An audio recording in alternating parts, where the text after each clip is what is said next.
Good evening. Please let me call to order the Bristol, Tennessee City Council meeting of February the 2nd, 2021. Tara, would you please call the roll? Powers, Here. Luttrell, Here. Turner, Here.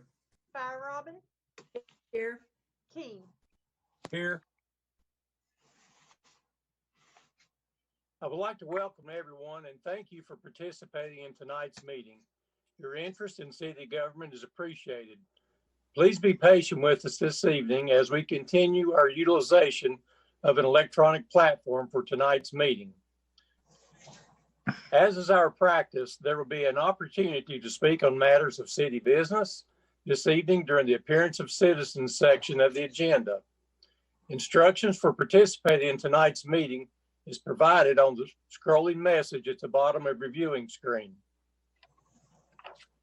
This evening, I would like to ask Pastor Pete Boer of Living Water Baptist Church to lead us in our invocation. Following our invocation, I would like to ask Police Chief Blaine Wade to lead us in the Pledge of Allegiance. Thank you so much, Malin. Let's pray. Father, we just humbly bow in your presence, and we thank you so much for the opportunity to come together here this evening. And Lord, we just praise you for all your goodness and mercy. We praise you for being a gracious God. Lord, you're greatly to be praised from the coming up of the sun to the going down thereof. And Lord, we just want to thank you for all that you've done for us. Father, you've been so good to allow us to live in this great city of Bristol, Tennessee. Lord, we have such a beautiful place here. We have friendly people. We have a wonderful place where the leaders are elected and they do their job. And Lord, we want to thank you for the leaders of this great city. We thank you for the time they give up, that they dedicate to serving. We thank you for how they have been elected to serve, and that's what they do. We thank you, Lord, for the representation of the people. And Lord, we just thank you for the prosperity that they brought to this great city through using wisdom and foresight. And Father, again, we want to just touch on the beauty of your creation. I've been all over the United States, and I can't think of a more beautiful place than right here in the foothills of the Holston Mountains and having South Holston Lake as our playground. God, you've been so good to us. And Father, we just ask you tonight that you would bless our mayor and our city council and all the leaders. We ask for wisdom for them, that Lord, you just upbraid them liberally with wisdom. We ask you for discernment as they go about discussing matters about the city and what to do and what not to do. I pray that you just give them that vision of clarity, let them know exactly what to do. And I ask, Lord, that they'd always look to you to decide on the hard matters. And Father, I ask for vision, that you give them vision for the future and tell them exactly how you want them to go. And Father, again, we just thank you for all your goodness and your mercy and your grace. You've been such a wonderful God to us. And Lord, I pray that you give them wisdom to navigate through this virus. Lord, we're in waters we've never been before. And I pray you'd continue to bless them, continue to take care of them. And Father, we'll always humbly bow and give you the credit and the glory for all that's accomplished. For it's in Jesus' precious name we pray. Amen. Amen.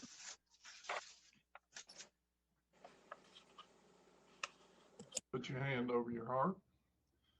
I pledge allegiance to the flag of the United States of America and to the republic for which it stands, one nation, under God, indivisible, with liberty and justice for all.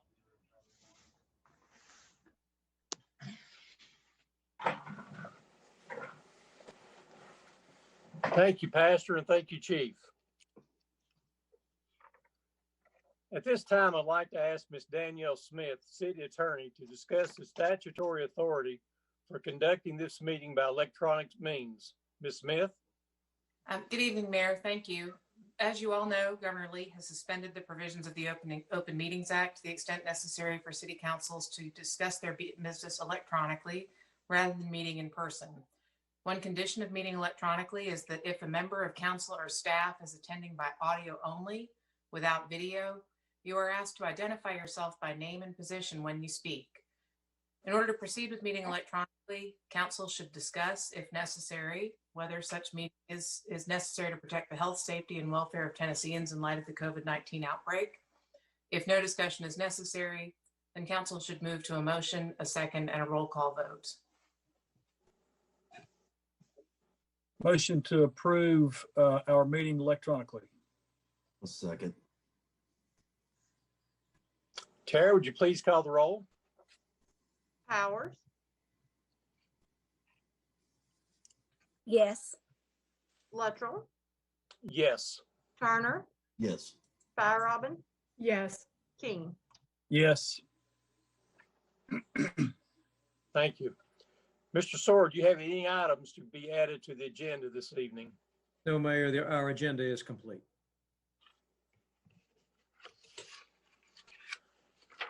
An item under the proclamations and recognition section of our agenda is a recognition of the city of Bristol, Tennessee by the United States Census Bureau as a partner community. The Census Bureau has recognized the efforts of the city staff and community volunteers from the Bristol Complete Count Committee in making the 2020 Census Community Partnership and Engagement Program a success. At this time, I'd like to ask Ms. Sherith Young, Planning Services Manager, to speak to the importance of this effort. Thank you, Mayor Luttrell. Good evening, City Council members. I just wanted to thank you all for taking the time to recognize this recognition from the Census Bureau this evening. There was a lot of hard work from a variety of people on this effort to get a good and complete count for the city of Bristol, Tennessee for the very important 2020 census.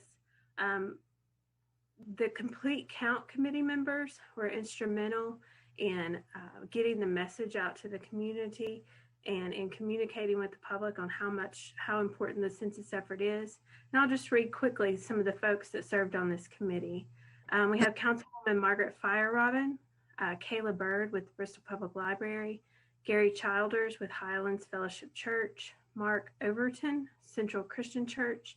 We have Mr. Scott Latham with the Bristol, Tennessee City Schools, Steve Cyphers, Bristol Housing, Lisa Kofer with the United Way of Bristol, Tim Duncan, Bristol, Virginia Public Schools, Lynn Pinnell, Bristol Redevelopment and Housing Authority, April Crockett with Bristol, Virginia Department of Social Services, and Jacqueline Boer with Emmanuel Baptist Church. There are also several city staff folks that worked hard on the census project, and that was doing everything from working with the census on data accuracy for their addressing to working with the Complete Count Committee on communication and public outreach to obtaining grant funds to get some products and different materials out both into the community through hand sanitizers, which if you remember last spring was something that was desperately needed by everyone. And then also the Counting Rainbows coloring sheets that we worked with Bristol, Tennessee City Schools to get out through our students. So thank you to Bristol City Schools and Dr. Tudor as well with their partnership on that. So the city staff members, just want to recognize tonight, Jeff Tester, David Metzger, Steve Cross, Stephen Mott, Christina Blevins, Heather Moore, John Luttrell, Ann Dunham, Jamie Helbert, and then yours truly worked a little on this one as well. So a lot of hard work here. We really appreciate those folks that worked so hard with us. And thank you again to City Council for recognizing this tonight. Thank you, Sheriff. So, Mr. Mayor, just wanted to add in that I served as mayor when this first started, and everybody had to pivot with COVID. So that was huge to do that, and I think we did as well as we could. which I think was pretty good. But I want to especially thank, I know this is to recognize our community, who I really appreciate. But Kevin Flannery was our Bristol, Tennessee leader for our region, who was paid staff from Census Bureau, and he was great to help lead us. He appeared in front of our city council several times. And of course, being a Twin City, we had two people. We had Peggy Hurley also from Bristol, Virginia, but really appreciate the work that Kevin Flannery did and our staff with folks providing, the citizens providing input. So really appreciate everybody. Hey, Margaret, quick question. I know pre-COVID, we were getting updates as to where we were percentage-wise. Do we know where we finished out with the percentage of our potential registries? Hopefully Sheriff can answer. I think it was 95 something percent, which of course by itself, that doesn't mean as much unless you compare it to previous times to know what it was. Sheriff, can you share your knowledge? I know it was in the 90s, and I wish I had the exact figure in my head, but I do know that they were pleased with the overall response rate in our area. So it was obviously challenging at times with COVID, but overall they were very pleased with the response rate that we had. And I know there were times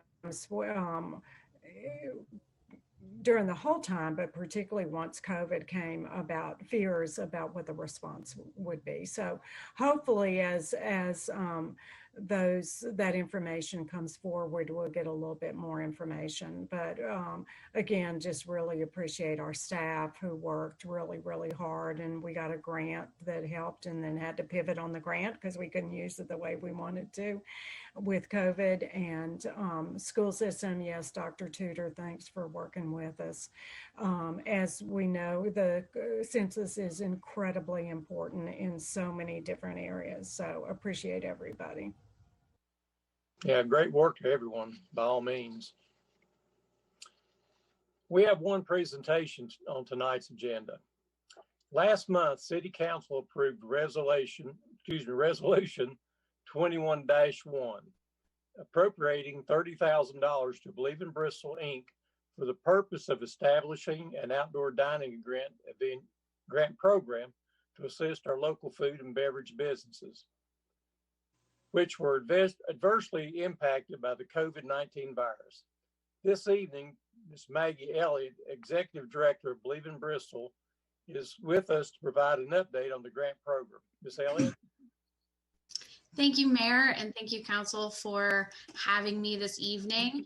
I am actually going to keep this nice and short and sweet for you all this evening, but I did put together a little summary for you all to see. So we did close out round one of the grant last week.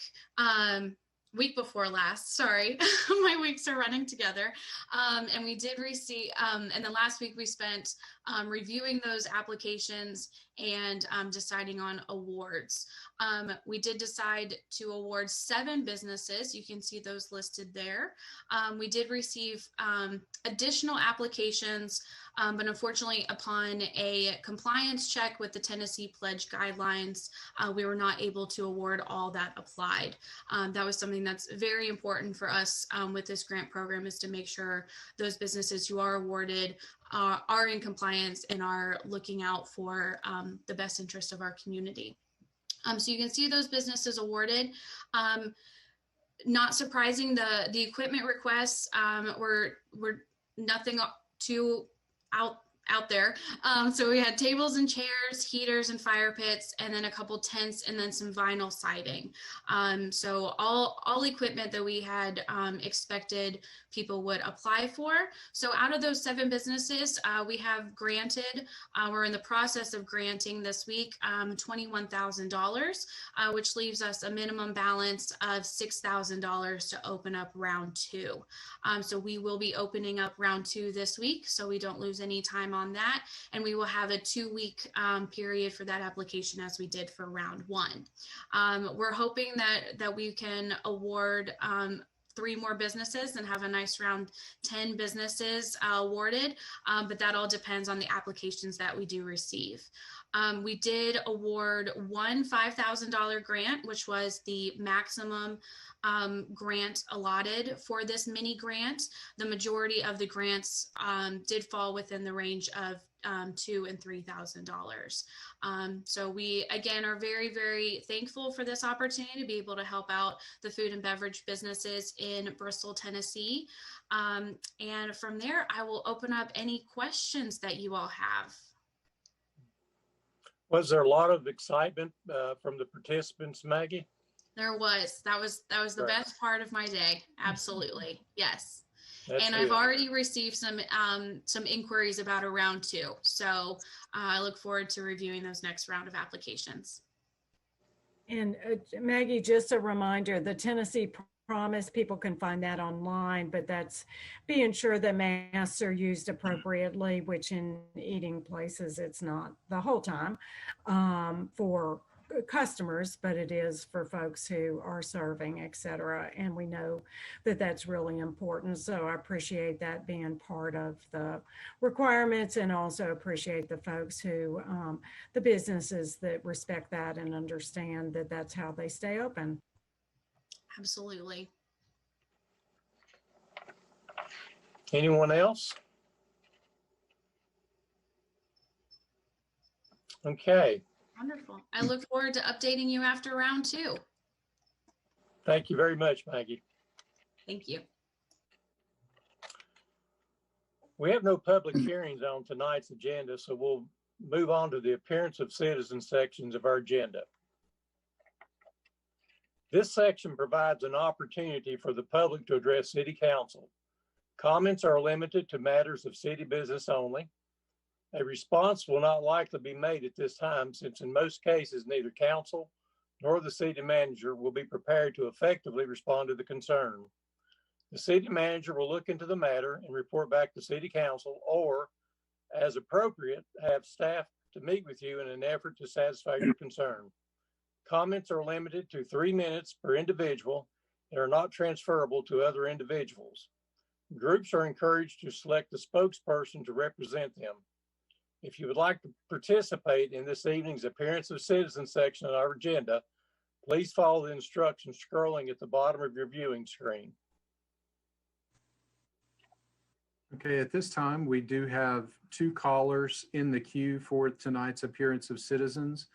They are both calling in regard to items that will appear later on this evening's agenda for consideration. The first caller on the list is Miss Nancy Madigan. So if we can go ahead and promote her into the meeting.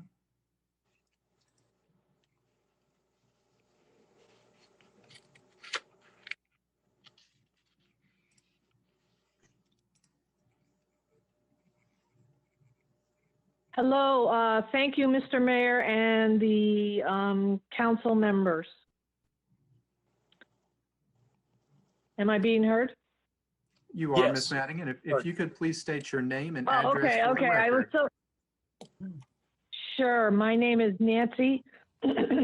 Sorry, Madigan, Madigan. I live at 113 Neal Drive with my husband James. I also have here my friends that also live on Neal Drive at 109 Neal Drive. It's Rick and Angie Lingerfelt. That's Lingerfelt. And we are calling in reference to the rezoning issue with property at 362 Highway 126 in Bristol, Tennessee. This was brought up in the Regional Planning Commission, which they rejected the proposal to rezone this from a R-1A, which is single family, to an R-3, which is multifamily. So we just wanted to reiterate our concerns as far as continuing on with this proposal. We truly believe that it would number one, devalue our property greatly. The fact that we would have a 3-story, 90-unit condos 10 feet from our backyard line, and the increase of traffic would be not, huge. Because he also, according to the last meeting with the Planning Commission, we heard that he wanted to bring in, there's a Shelby condominium behind us, and they want to bring the traffic from there through this new one off and dump it into 126 right on the corner of 126 and 11W. So that would bring on, we estimated with the units and how many people in each unit, we estimated anywhere over 300 more cars into this intersection, which would be, really bad. The noise pollution, I think, would be a real problem. I do have a petition here that I sent to Ms. Jones earlier in reference to, I went to my neighbors on Neal Drive, the people that I could come in contact with. They were very interested in hearing, what was going on.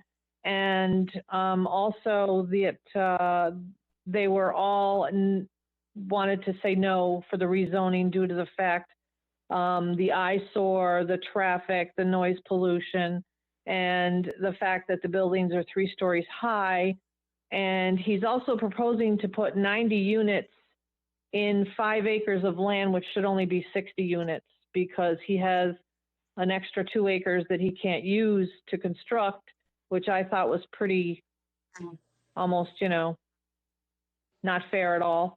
Also, one or two of my neighbors I spoke to had a real bad water drainage issue when they built the Shelby condos. Miss Madigan, hate to interrupt you, but your time is up, please. Okay. Thank All right. you. We just want to support the Planning Commission, and thank you all very much for hearing us. Thank you. All right, our next caller in the queue is going to be Miss Melanie Lamb.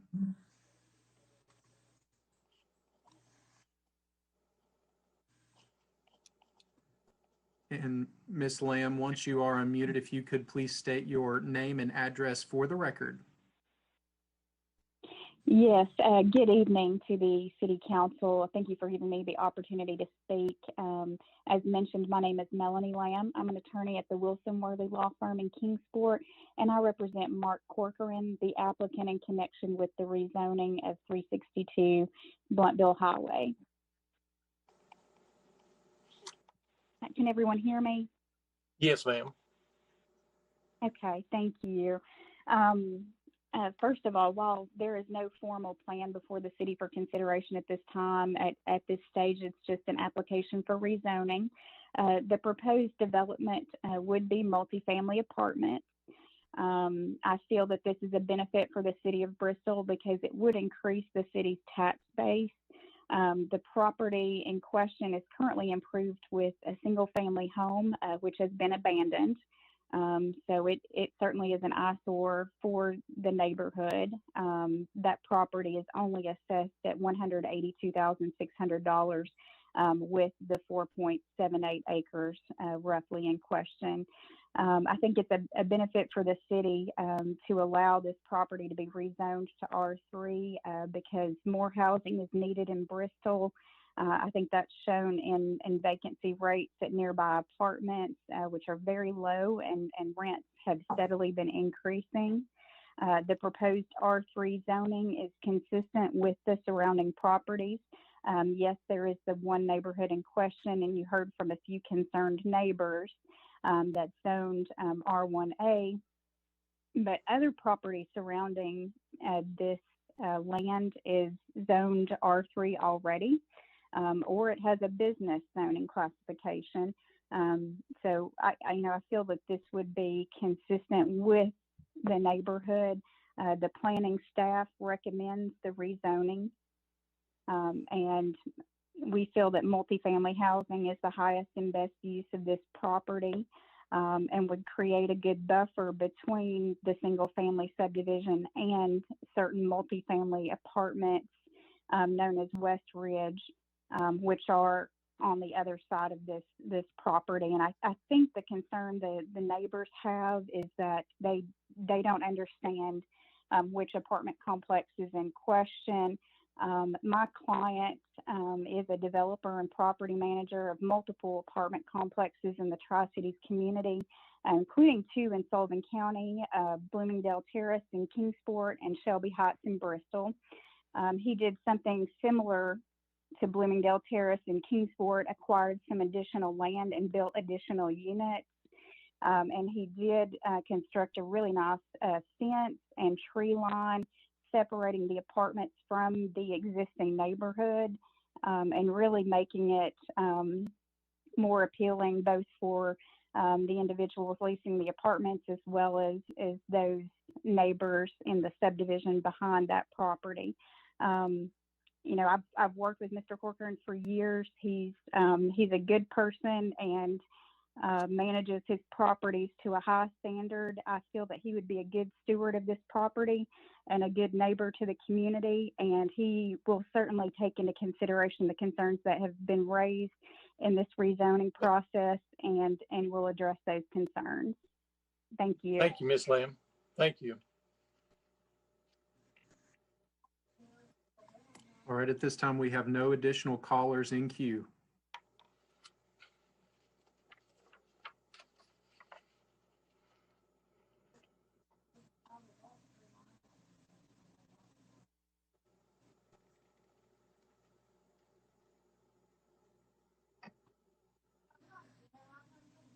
Okay, next we'll move on to appointments.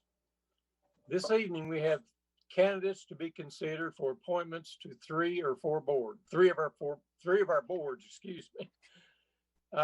First we have Board of Zoning Appeals. We have one appointment to the Board of Zoning Appeals to be considered. The appointment will be for a term ending September 30, 2021. The candidate is Garrett Addington. Would anyone like to speak on behalf of Mr. Addington?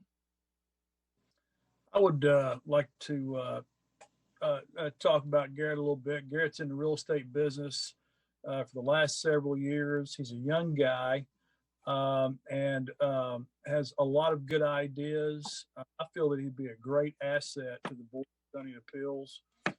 Super good guy in general. And, you know, we need those that are smart, intelligent, and in their field of work on this board. And also his age is good for our entire city. So I would be an advocate of Garrett. Yeah, I've known Garrett for many years, and I think that you do a great job on this board. He is young, he has a lot of energy, and I believe he'd make a good addition to this board. So go ahead, Lee. I would agree. I think he would bring a fresh perspective, and I think that that perspective would just continue to move the Board of Zoning and Appeals in a positive direction. And to complement that, I had a brief conversation with him as well, trying to get to know him a little bit and what his interests are. And in talking about educational requirements, you know, we have Planning Commission and BZA who do have continuing education requirements. I think those might be beyond City Council, the only ones that have those required by the state. And he seemed very ready to learn. That's what he wants to do with this position, is learn what he can. So is ready to do what's necessary to fulfill this role. Thanks. Yeah, I also spoke to Mr. Addington today, and during the conversation, I realized that I actually knew him a long time ago, and probably much longer than the rest of you, when he was just a baby. Actually, I worked with his mom many years ago, and you know, good family. So I could see where he'll do a great job.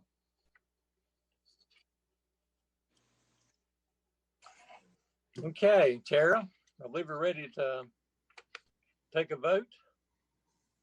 Powers, Yes. Luttrell, Yes. Turner, Yes. Fire Robin, Yes to Garrett Addington. King. Yes. Next, we have one appointment to the Community Development Advisory Committee to be considered. The appointment will fulfill an unexpired term ending April 30, 2021. The candidate is Matthew Slagle. Would anyone like to speak on behalf of Mr. Slagle? I would. I think it's important to note that he serves as Vice President of Flex Tech Solutions, and he has worked with supply chain and logistics. And I think that recognizing how important infrastructure is and all things communication driven is a great thing and has a lot to contribute. I would agree. I looked heavily at Matthew's resume. Think he'll be a good fit for this, and I'm glad he's coming on board. I was just going to add that he also has served in the faith community with different missions. I talked with him a little bit about our Community Development Advisory Board, which I think is very strong board and has really worked together well for our community. So it sounds like he would be a good fit for that group. I guess I'm telling age also. Mr. Slagle, Matthew, I actually knew him a long time ago as well. I used to work with his dad, and I've watched him grow up and mature as a young man. And I think he will bring a lot to the city on this board. Malin, you're getting older every second. I understand that. I feel it too. You're going to say he played baseball for you at Western Little League. Well, he did actually. So, but anyway, I believe we're ready for a vote, Tara. Unless anybody else has got anything to say. I'm sorry, Vince. Oh, no, I agree with everything that was said. He'll do a great job. Powers, Yes. Luttrell, Yes. Turner, Yes. Fire Robin, Yes to Matthew Slagle for Community Development Advisory Board. King. Yes. Next, we have one appointment to the Health and Educational Facilities Board to be considered. The appointment will be for a term ending June 30, 2026. The candidate is Matthew Slagle. Would anyone like to speak on behalf of Mr. Slagle? I think we already have, and also just a reminder for public that this is not a board that meets very frequently, only as needed when we have different facilities that need oversight. So Mr. Slagle applied for both boards and we've had, I think, a vacancy on health and education facilities for quite some time. So it's wonderful he stepped forward to help us out. Yep. Okay, I believe we're ready for a vote, Tara. Powers, Yes. Luttrell, Yes. Turner, Yes. Fire Robin, I'll keep it up. Yes to Matthew Slagle for the Health and Education Facilities Board. and King. Yes.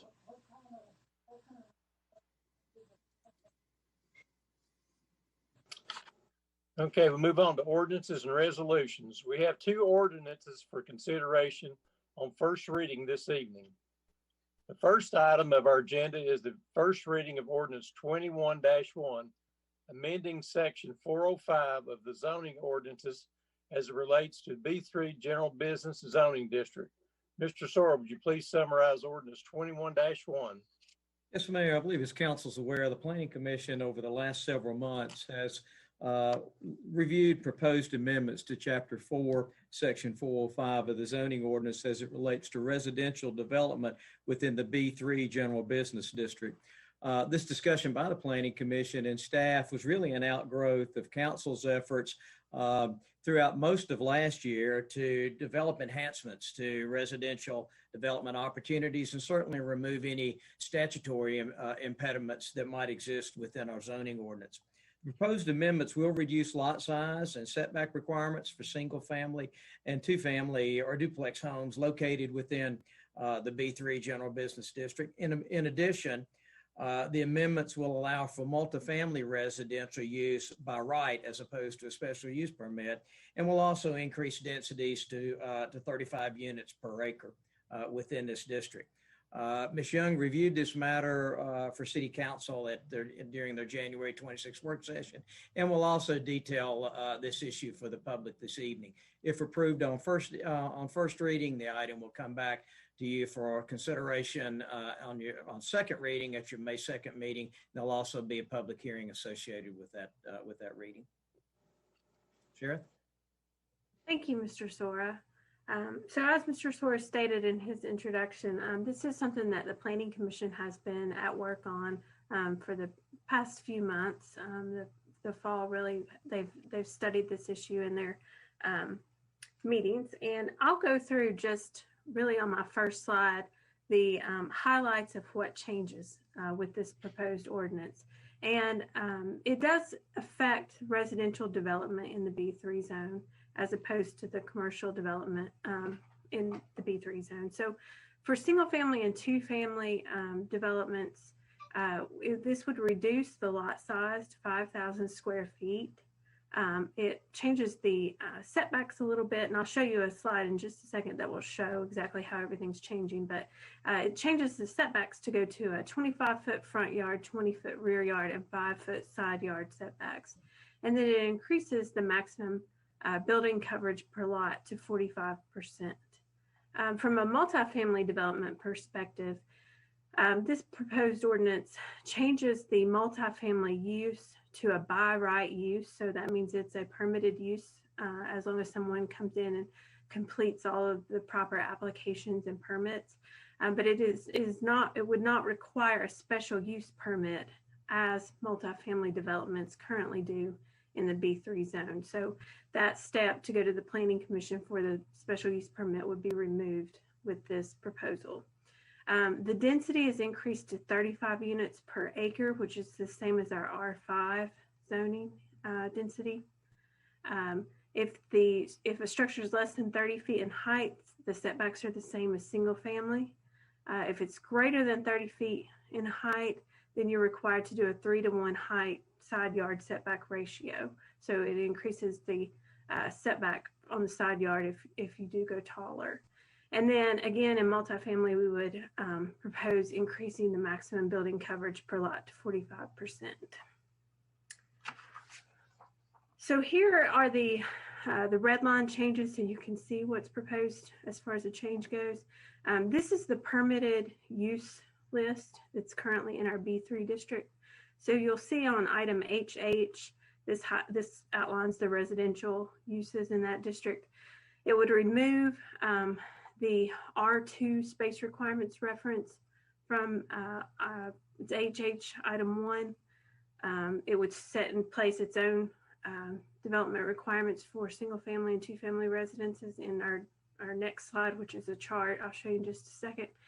And then you can see in the second item under HH, it removes the reference to a special use permit. So multifamily residences would be allowed as a permitted use in the B3 zone outright if this ordinance is approved by City Council. So here's a slide. This is our chart that concludes in Chapter 4 of the zoning ordinance that lays out all the setback requirements, lot space requirements, and building area requirements for each zone. So the B3 section of this chart will be amended to include those setback, lot space, and building area requirements that I outlined in the summary slide. Also added to this chart in the setbacks column is that there is a minimum side yard setback for lots that are internal to a development. But if you abut a different zone, so if it's a development of single family homes in the B3 zone that abuts a different zone, you would be required to provide a greater setback for lots that abut the periphery of the development. So minimum side yard setback for lots along any zone boundary line would have to match the more restrictive zone. So if it was a R2 or R1A and there was a more restrictive side setback in that zone, then the B3 development would have to match that as well. So this is just a clean copy that would show you exactly how the ordinance will look if this ordinance is approved. And then I'll conclude with just to reiterate, I'm sorry, the recommendation from the Planning Commission. The Planning Commission did review this at their meeting on December 21st, 2020, and they did vote unanimously to forward a favorable recommendation to City Council for the proposed text amendment. And I'm happy to answer any questions or go back and talk about anything more in detail if you like.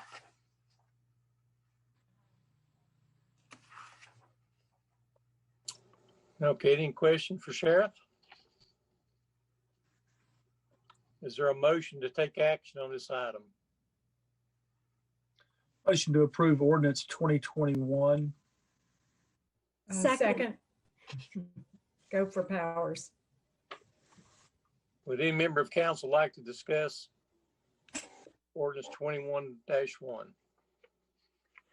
Great job to the Planning Commission and our staff. Again, an exceptional job in getting all of this together, cleaned up, and appropriately documented for easy use. Good job.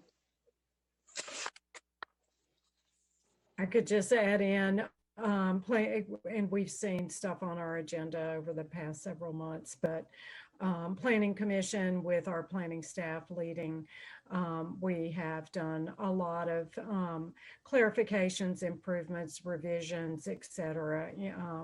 In a lot of different areas, and some areas creating something new. So appreciate our staff and appreciate the time that the Planning Commission members put into it. Anyone else? Okay, I believe we're ready for a vote. Tara, please call the roll. Powers, Yes. Luttrell, Yes. Turner, Yes. Fire Robin, Yes. King. Yes. The next item on the agenda is the first reading of ordinance 21-2, amending the city's zoning map as it relates to property located at 362 Blumville Highway. Mr. Soar, would you please summarize ordinance 21-2? Yes, Mayor. This ordinance is a result of rezoning request for property located at 362 Blumville Highway. The request was made by Mr. Mark Corcoran, a developer of multifamily residential property. His request is to rezone the property from its current zoning of R1A low density single family residential to R3 multifamily residential. The property, which comprises approximately 4.8 acres, contains a single family residential structure, which is currently vacant. There are general business and multifamily uses located on surrounding property located to the east, while low-density single-family land use is located on properties to the west and north of the subject property. It is Mr. Corcoran, we believe it is Mr. Corcoran's proposal to redevelop the property for residential use. However, if it's rezoned to the R3, then any of the uses permitted in R3 would be permissible on the property. The Planning Commission considered this matter during their December 21st meeting, and by a vote of 7-2, forward an unfavorable recommendation to the rezoning request. Ms. Young briefed council on this matter during the January 26th work session, and will do so again this evening for the public. In terms of process, if much like ordinance 21-1, if it's approved on first reading, then it will be considered next month on second reading, and a public hearing will be also scheduled at that time. If it does not pass on first reading, then the request for the rezoning is rejected. Sheriff? Thank you. So I'll start with a brief discussion of the map on the screen in front of you. The subject parcel for the rezoning request tonight is highlighted in red. That's it's almost 5 acres in size. The property is currently zoned R1A, and there is R1A in the single family area beside this property. So the all of the zoning that shows up in a kind of a yellow, transparent yellow is zoned R1A.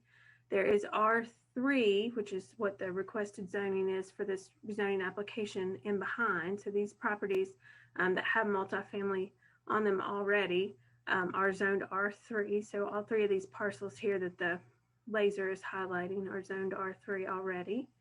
And then the remaining color that you see on the map in proximity to this parcel is kind of a pink color. And that indicates B3, or our general business district zone. So all of these parcels in pink are going to be zoned they're zoned B3 currently. Next slide shows photos of the site. So the photo on the top left is standing across Highway 126, looking at the vacant home that's on the parcel now. And then the photo at the bottom right is just closer up on the property, facing south, looking towards the rear of the property, where they have done some cutting of trees and clearing on the property. This chart shows you what the subject parcel is zoned, and then also the surrounding zoning and existing land use of the subject parcel and surrounding parcels. So once again, the parcel is currently zoned R1A, and its most recent use has been residential. To the north, you have R1A residential. To the south, you have those R3 parcels that have some multifamily residential on them. There is a vacant parcel immediately to the south. To the east, you have the B3 general business zone and R3 multifamily zone. So those uses there are medical offices and multifamily residential. And then back to the west, you have the Pinehurst subdivision, which is zoned R1A. So that's the low density single family zone. One thing that came up with the Planning Commission, so we wanted to include it here for your information as well, is if something is constructed on this property, if it is rezoned, if it's a multifamily project or any of the other R3 uses that are more intense than the single family residential that's along Neal Drive, they will be required to add a buffer strip. So there will be buffering required at the point in time they would come in and apply for a site plan application. And that would of course be at a time when they had a project, when someone had a project in mind to apply for a site plan application. So just wanted to provide information that there is a buffer requirement if they do build something here that's more intense than a single family home on the property. So there's the three options. I'll go through quickly what the permitted uses are in the R1A zone and then the R3 zone as well. So in R3, you have such permitted uses as cemeteries, general farming, public parks, public-private utilities, single-family dwellings, municipal, county, state, and federal uses, public libraries, and then the taking of boarders or tourists. The special use permit items that someone could apply for and take to the Planning Commission for approval are public or private utility buildings, churches, daycare centers, hospitals, philanthropic institutions or clubs, and then private golf, swim, tennis clubs, or similar sports clubs to golf, swim, or tennis. When we look at the R3 permitted uses, the permitted uses are very similar to R1A, but you do add in the multifamily residential structures in the R3 zone. So multifamily residential is allowed in R3 as a permitted use at 13 units per acre. So that's the density allowance for R3. The special use permit list is exactly the same as what's in R1A. So the difference, the addition here in R3 is the multifamily use. So have a quick look at our future land use plan, which is one of the items that we use in preparing our analysis and recommendation to Planning Commission.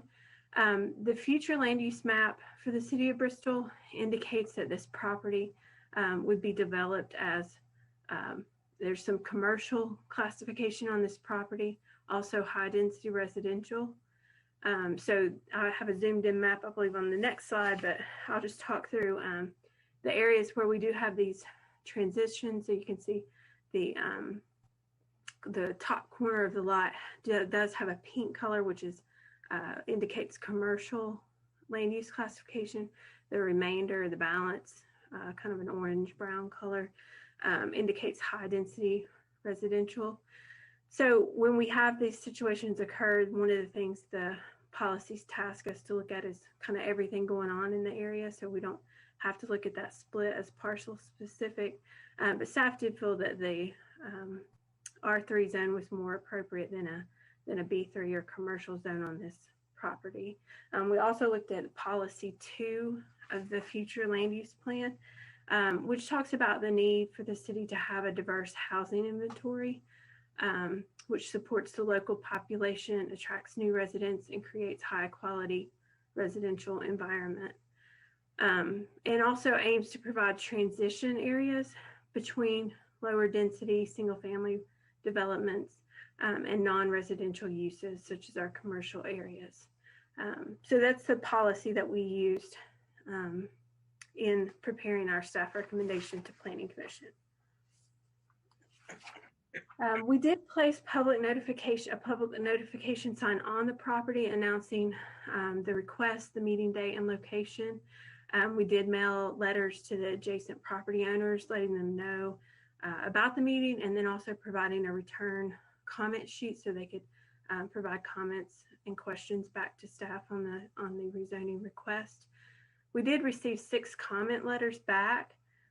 All of those letters were in opposition to the request. We did receive 1 comment letter that was ultimately in favor of the request, as long as a buffer or fence was installed abutting the property line with the homes along Neal Drive. We received 1 telephone call, which was purely an inquiry, just requesting information about what was going on. And then, as you heard, the caller during the appearance of citizens timeframe earlier in your meeting, we did receive a petition this afternoon, and there were 15 properties along Neal Drive represented in that petition. So there were 15 properties that are in opposition from the petition that we received this afternoon. And that was provided by Mrs. Madigan, who spoke earlier. So I do have a copy of that I received earlier today. So all 15 signatures on that petition are in opposition. So the recommendation that was provided to Planning Commission in December, the staff analysis was that the rezoning complies with the zoning ordinance, the future land use plan, and is the most appropriate land use due to the abutting commercial and residential properties. Staff felt that the R3 district would serve as a step down between the commercial property and the lower density residential area along Neal Drive.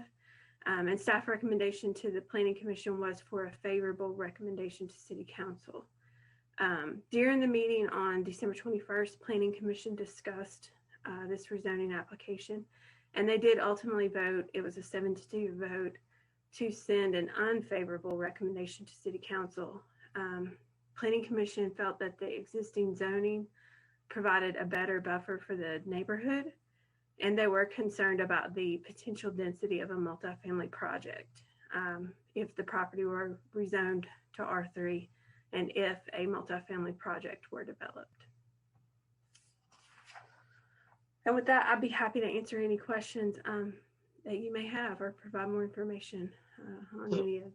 I guess, Sheriff, we have no site plan, or there is nothing right now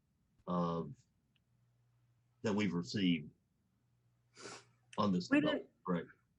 We do not. The only thing we have is the rezoning application We do know, who the applicant is and that he has multifamily development experience and interest, but we have nothing on paper to detail any kind of proposal at all. I think for me, and I brought this up at work session, looking at this piece of property, the width of it is about the size of 2 basketball courts. And it goes straight back, and using that other 2 acres in the back that he would be able to use of, I think, so with using the other 2 acres, how many units would he be able to put on this one narrow piece of property? So that it works out to, it's 13 units an acre is the allowed density.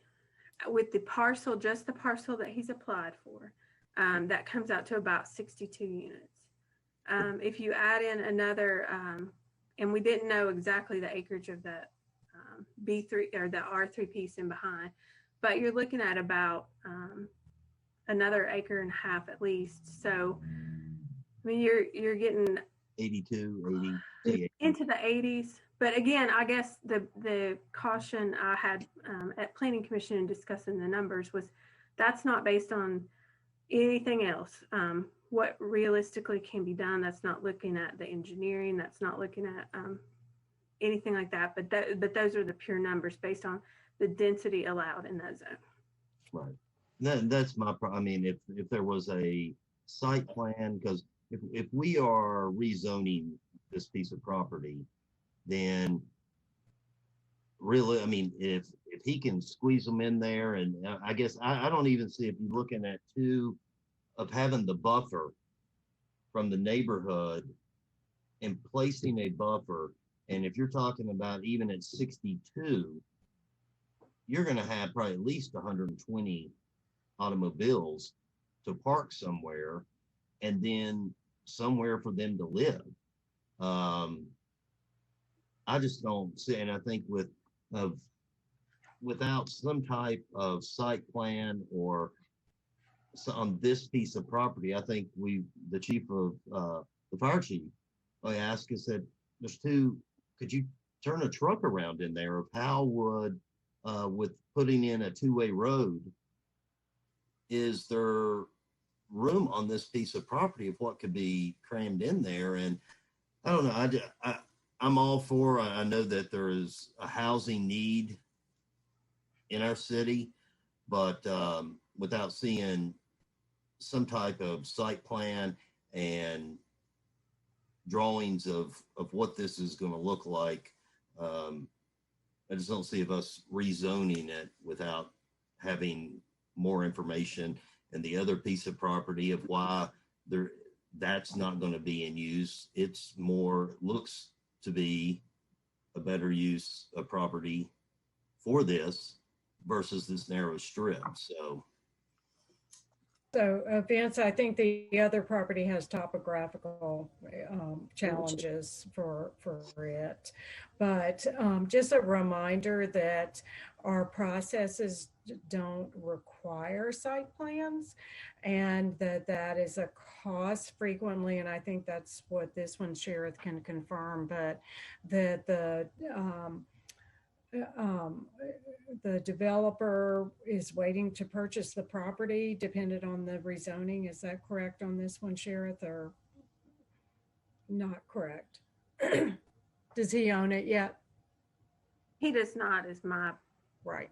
Which is pretty common. That's a frequent way of doing it. The investment is not going to be there, which also from what we heard at Planning Commission, the clearing of the trees is being done by the present owner, not by the developer that is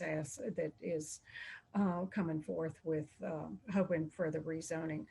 But I have a question. So I can't remember if we looked at it at Planning Commission very much or not, but Sheriff, I'm going to put you on the spot. What's the difference between an R2 and an R3? What would that make a big difference between that would be less of a multi-density, multi-use, multi-family than R3. Can you tell us a little bit about that? Short notice. Yes, ma'am. So the R2 district is going to allow single family and duplexes. It would not allow the multifamily use. So we really don't have anything in between that's like a moderate multifamily apartment condo type use. The R2 offers a lesser lot size for development for single family, but it does not allow multifamily units. Okay.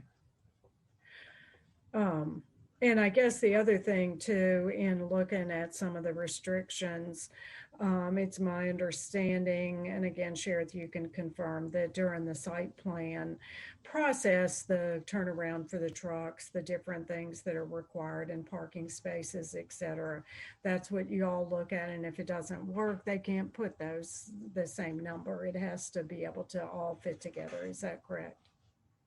Yes, ma'am. At the site plan application process, that's where all city departments would look at the site plan to make sure that the project would work according to all codes, regulations, etc. So that's the process, is to make sure that everything will work once they get to the site plan review.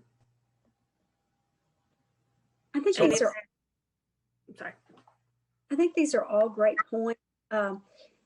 Mrs. Madigan and Neil Drive are all in my district. I've gone out and looked at it 2 or 3 different times to get a feel for what they're talking about. The one thing that I think we all have to keep in mind, that the zoning follows the land. It doesn't follow the ownership of the land. And y'all have heard me say this before. So, you know, if we are contemplating rezoning, we need to understand that this land has not transferred hands yet. While there is not a requirement for a site plan, it's a little obscure at the moment. Something that I found to be interesting and thought a lot about was that an 8-foot buffer with evergreens, if I laid down and put my hands over my head, I could stretch out almost 8 feet. It's not a lot of a buffer. It's 5 feet with the fence. It's even less. I'm going to support the Planning Commission's position on this. I just think, not to mention the buffers, but then you had, I believe the fire chief told us that the road would be 24 feet wide. And so now you've got 32 feet taken out of, as Vince described it, 2 basketball courts. It's just really tight for this type of development. And while there is no site plan, let me circle back to say one more time that the zoning follows the land. So if we change the zoning, then whatever falls within that zoning is allowed, and it's done. So I'll be supporting the Planning Commission's position on this. Sheriff, if this were to move forward, when they bring back a site plan, could the developer be required to have a wider road?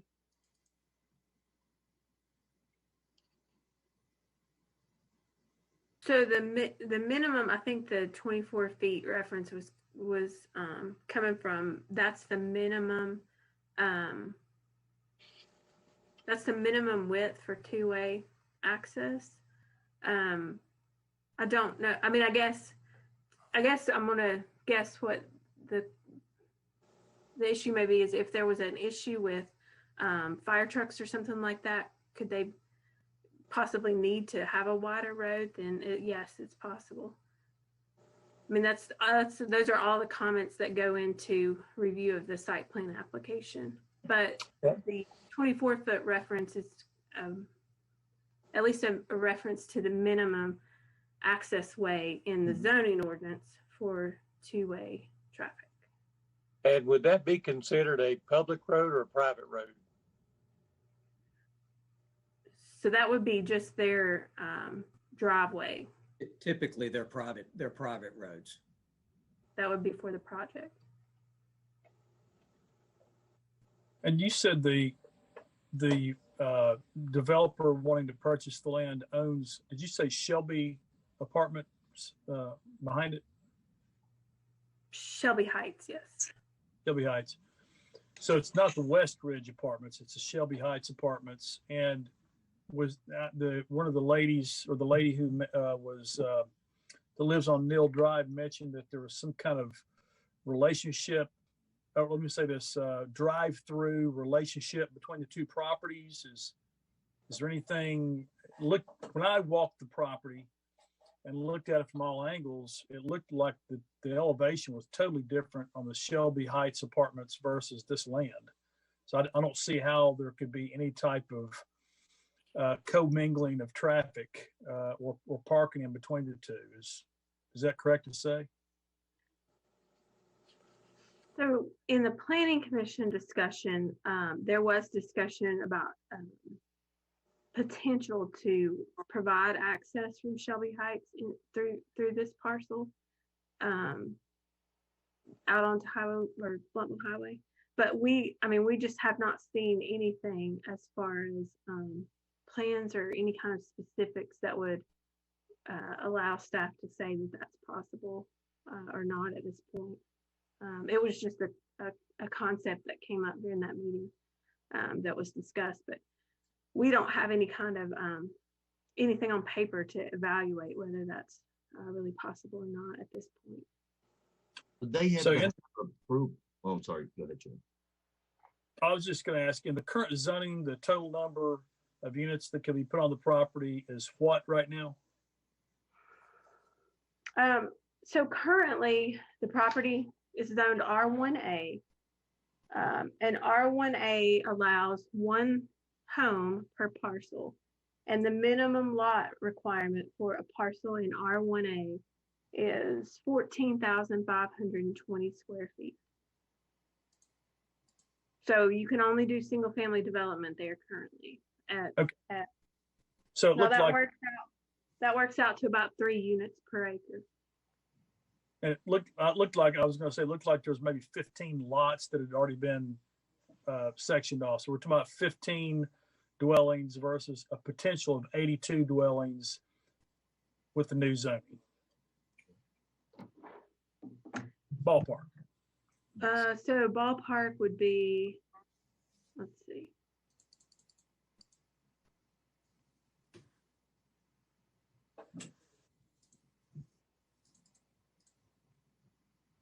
Math under pressure here. So about 14 units on the R1A. And again, that's single family homes, so 14 homes on single lots versus the lot size now of 4.8, almost 4.8 acres, would allow 13 units per acre if rezoned to R3. And all of those units can be in a building together, so there's no lot separation that's required. And that comes out to about 62 units. Oh, 62, okay.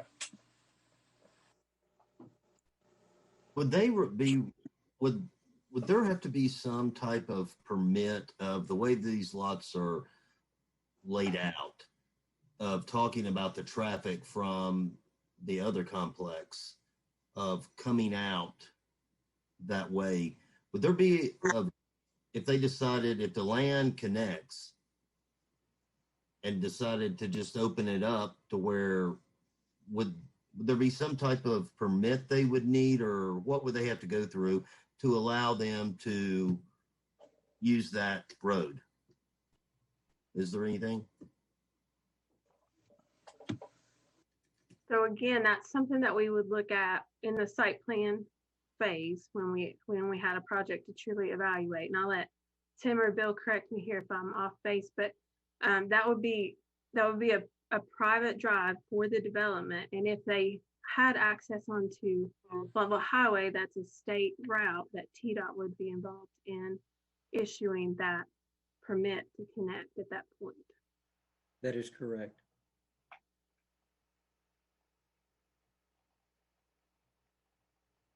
Sheriff, on the petition that you received, was Yes, any of the names on the petition the same names that spoke out at the and against it at the Planning Commission? Or was that in addition to? So Ms. Madigan sent the petition in, and I believe the Lingerfelts are on here, so they were the folks that were also in attendance that night. And then I believe that's who she said she was with this evening for when she called in.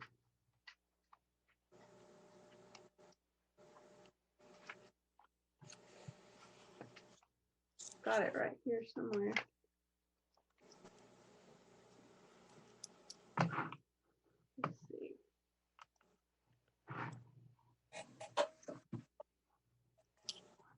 But there are 15 unique addresses on the petition. They're all on Neil Drive or Hilltop. Mm-hmm. Okay. But let's see here.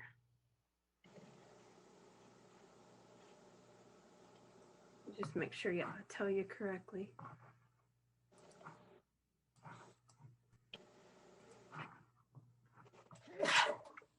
So the Madigan signature and the Lingerfelt signature are both on there.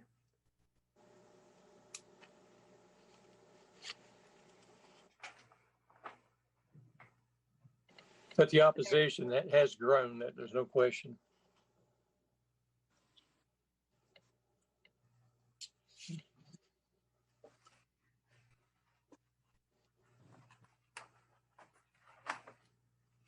So the other comment I'd like to make, I know during the Planning Commission meeting, there was a lot of questions that was asked of the developer and the developer's attorney. It seemed to be that there was more questions there was answers. And a lot of the answers that was provided, they were, in my viewpoint, a little evasive, and maybe they don't have a good plan yet. I mean, I did vote in opposition to it. I'll say that out of transparency. I did go back and I've walked the property a couple of times trying to visualize everything. Actually, I did a little measuring one day. And so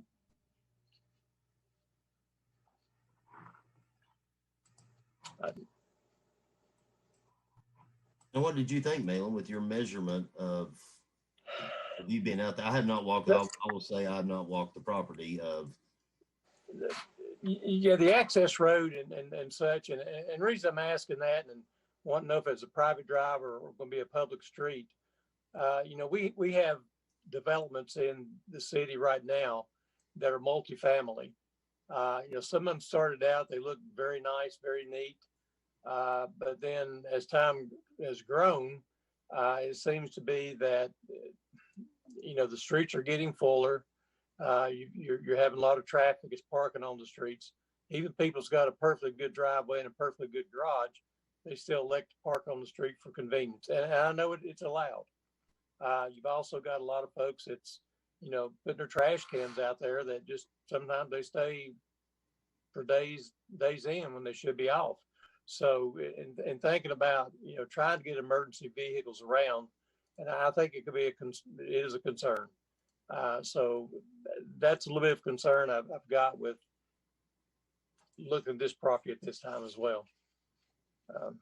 I know you can't always look public street versus private street and have the same opinions, I guess, because codes and ordinances follow one, they don't follow the other.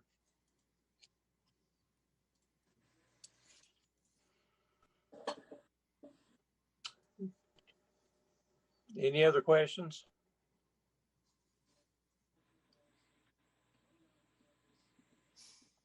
Is there a motion to take action on this item?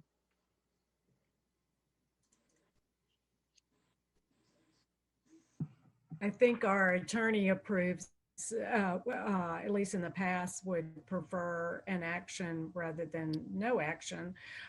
So I believe at Planning Commission, I'm torn on this one, but I will go ahead and make a motion to approve staff recommendation to approve this rezoning of ordinance number 21-2. So that's to change it from R1A to R3. Is there a second?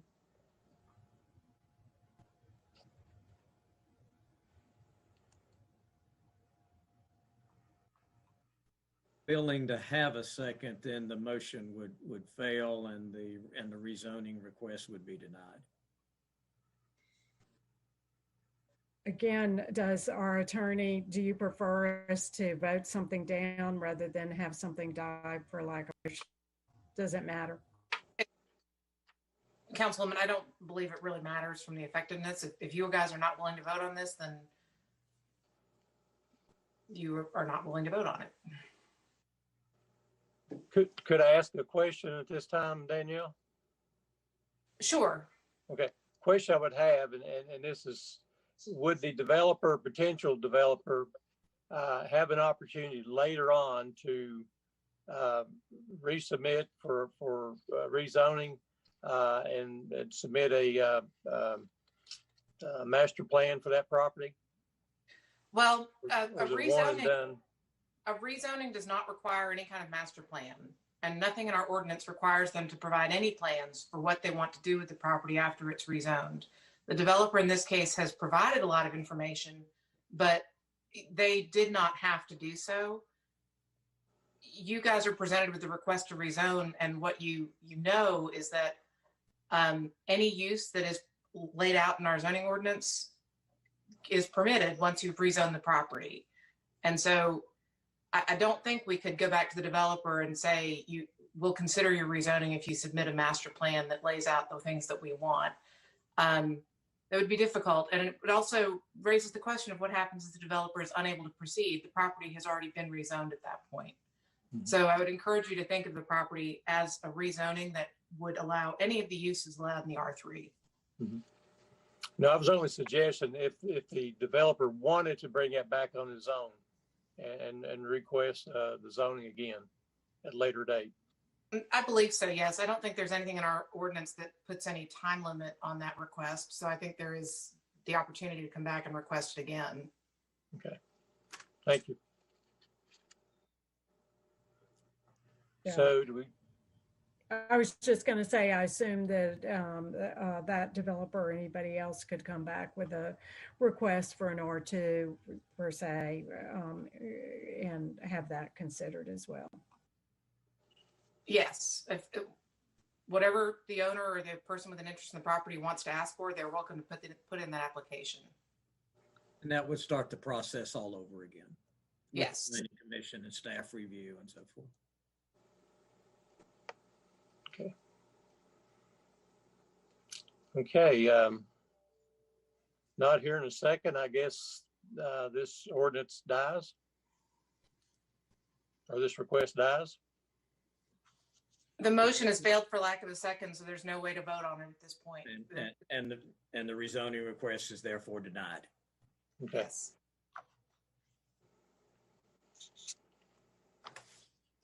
Okay.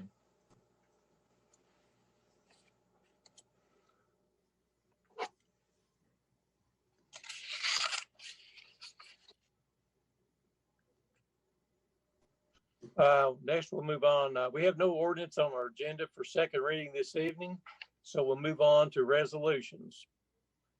First, we have Resolution 21-19, naming the Ruth Clark Herbarium, and I hope I said that right. I may not have. At Steel Creek Park Nature Center. Mr. Sawyer, would you please summarize this matter for the public? Yes, Mayor. If you mispronounced it, we'll both be in the same ballpark.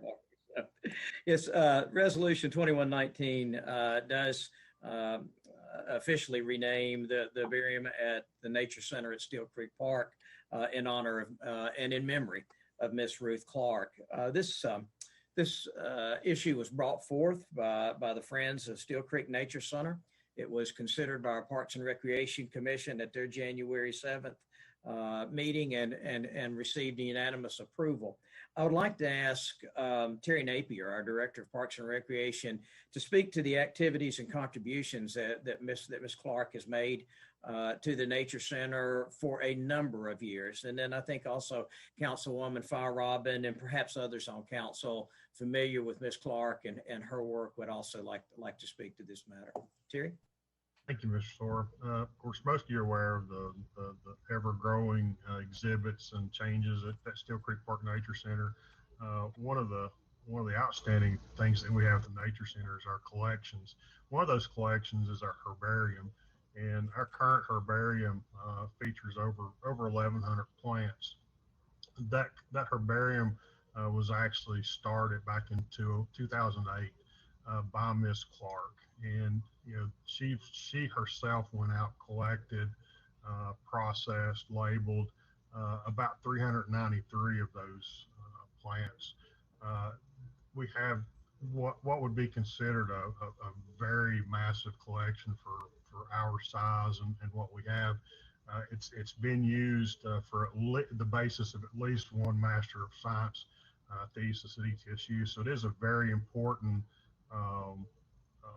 collection for our park and our nature center.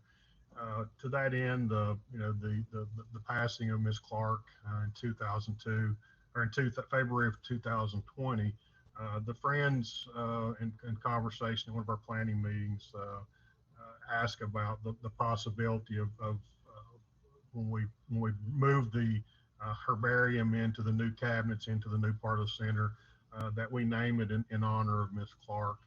And I presented that to the Park Commission at our meeting on January 7th and spoke about her contributions and her efforts with the Friends. And of course, that recommendation to move to council was unanimous to name the herbarium, the Ruth Clark Herbarium at the Nature Center at Steel Creek Park in her honor and memory. So we present that tonight and request that council approve that request. Okay, any comments from staff? Yeah, from staff? Or Or for staff, council? I'm sorry, council. Yeah, so Friends of Steel Creek are not represented here tonight, and my husband serves on it, has for some time, as well as Rush Powers serves on that group. And in their recent Knobs and Knolls newsletter, and if anybody listening wants to subscribe to that, go to their website, friendsofsteelcreek.org. But they have an article and photographs that are very nice with Ruth Clark's contributions. And she moved here from Florida, and in Florida she had worked on an herbararian, and I'm going to have trouble saying it a bunch of different times, at the Disney Wilderness Preserve at Kissimmee in Florida. So she had established one there, and she came here and she saw our Steel Creek Park and at the foothills of the Appalachian Mountains in our hugely diverse area of the Central Appalachians. So she asked to begin, and this was at age 83 that she began the collection, and she began with 2 metal file cabinets and 2 plant presses. Friends of Steel Creek purchased some additional supplies, and I think we heard that she cataloged about 393. I think at some point there were up to 500, and her herbarium is a systematically arranged collection of dried plants. It's the leaves, the roots, the flowers, the stems, the fruit, the seeds. They're labeled with the Latin name, where they were collected, the date they were collected, who collected them.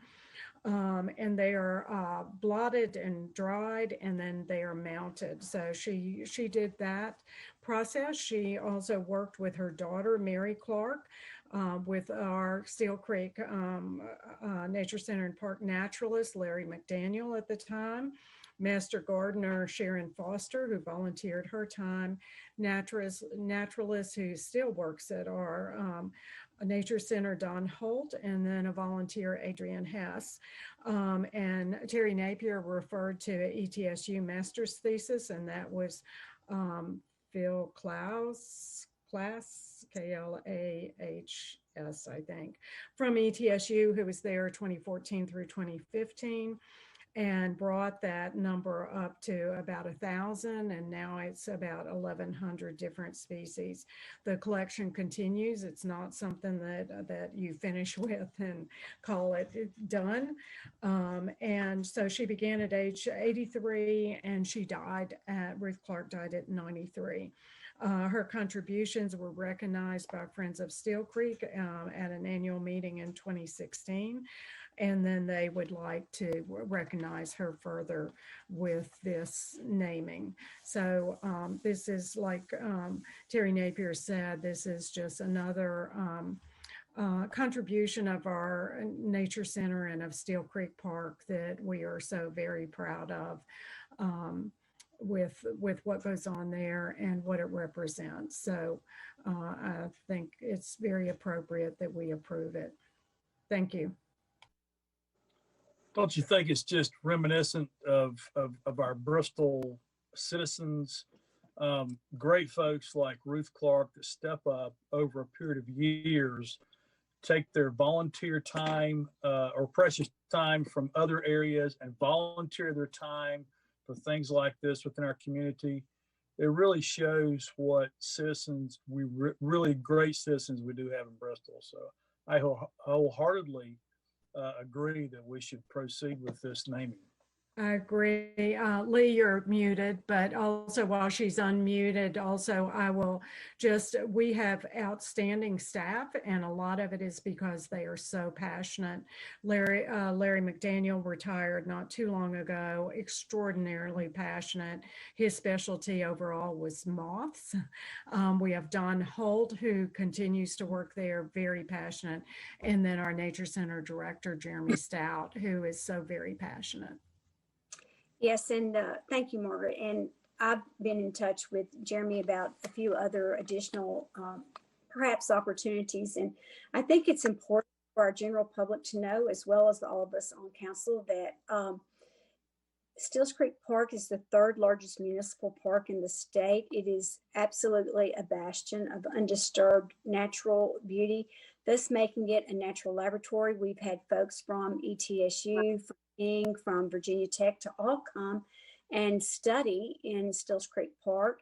It is considered to be truly nationally as well as internationally. And I think that's very important for us to recognize that it is, of course, a natural laboratory of Southern Appalachia, but it is a nexus of biodiversity, meaning where North absolutely meets South.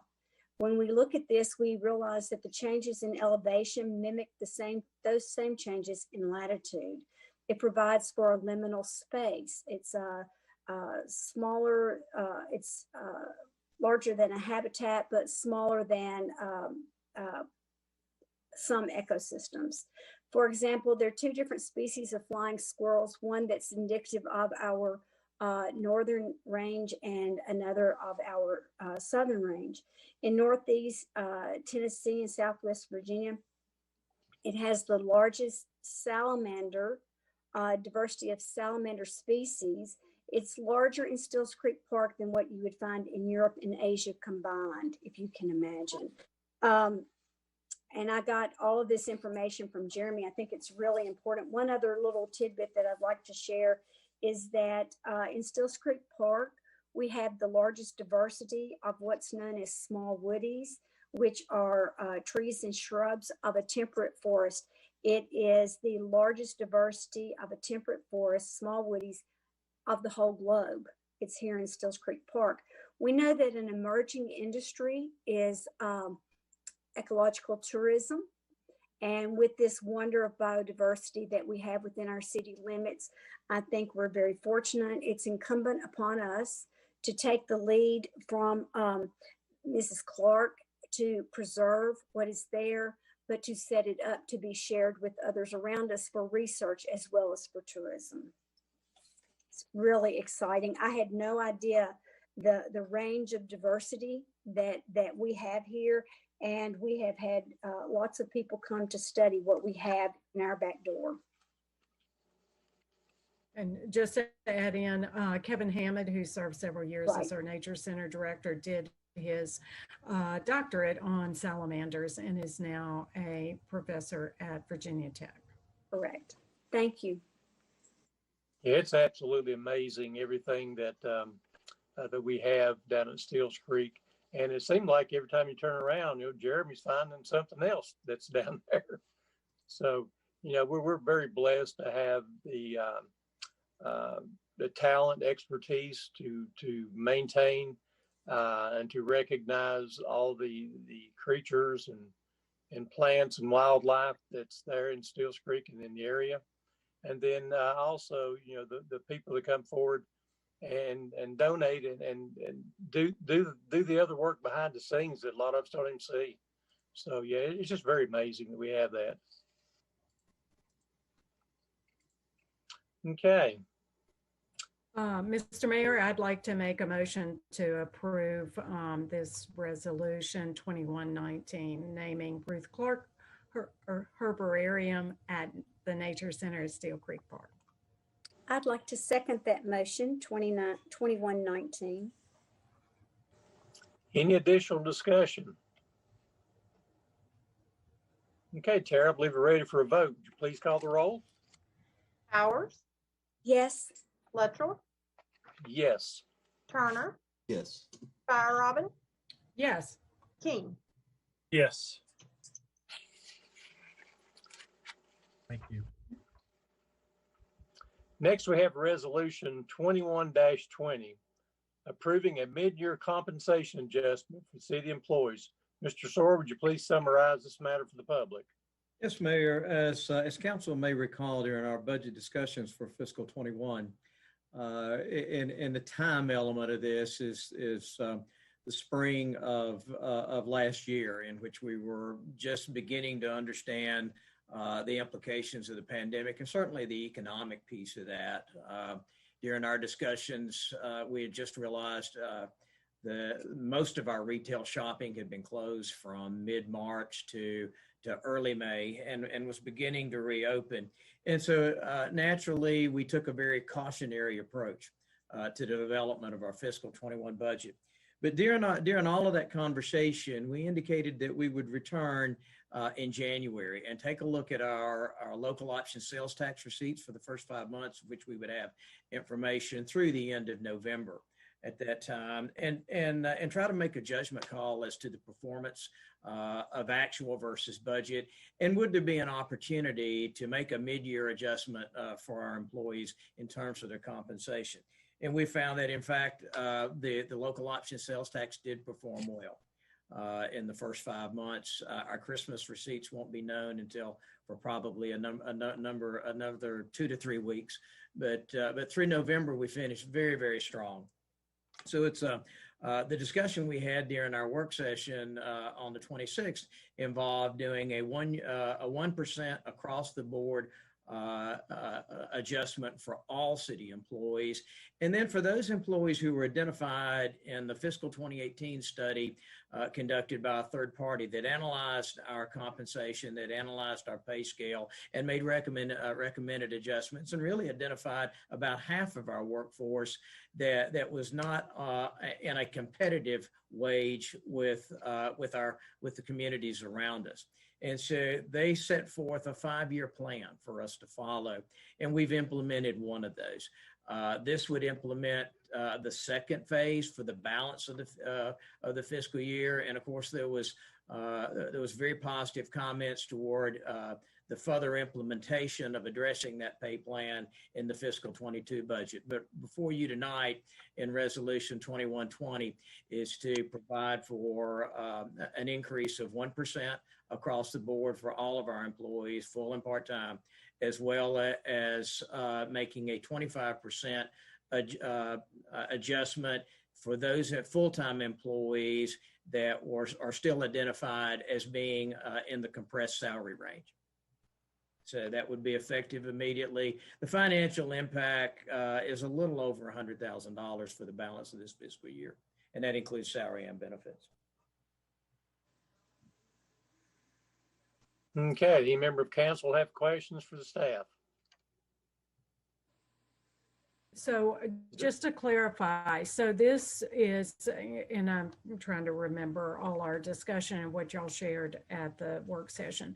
So this would put us for 2022 looking at the third year of implementation. That is correct. Great. So third year out of 5. So once we, hopefully if we can approve the budget with that, then we would have still 2 more years of to meet our goal.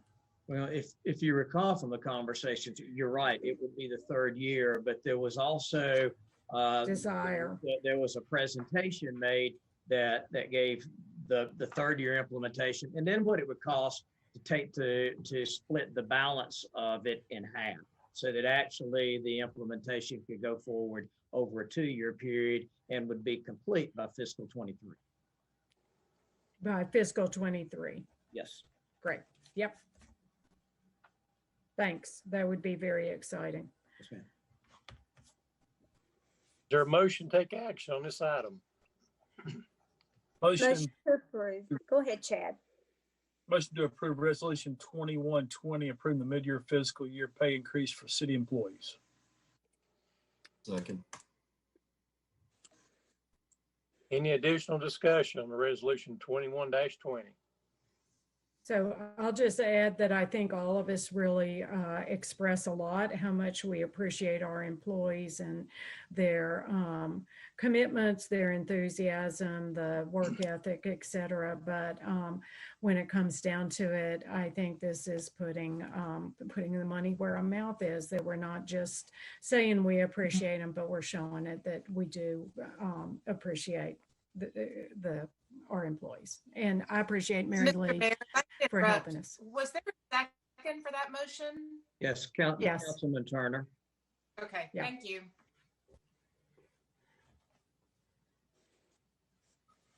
Okay, anything else? Okay, I believe we're ready to move on for a vote. Tara, please call the roll. Powers, Yes. Luttrell, Yes. Turner, Yes. Fire Robin, Yes. King. Yes. Thank you.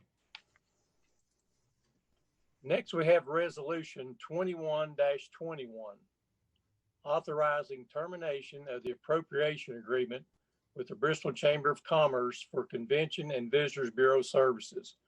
Mr. Sora, would you please summarize this matter for the public? Yes, Mayor. At your July 2020 meeting of City Council, Council approved Resolution 2065, which authorized an appropriation agreement for funding support of the Convention and Visitors Bureau, which is a program administered by the Bristol Chamber of Commerce. This agreement established a minimum appropriation of $75,000 to be provided to the Chamber for the purpose of marketing Bristol as a tourism destination.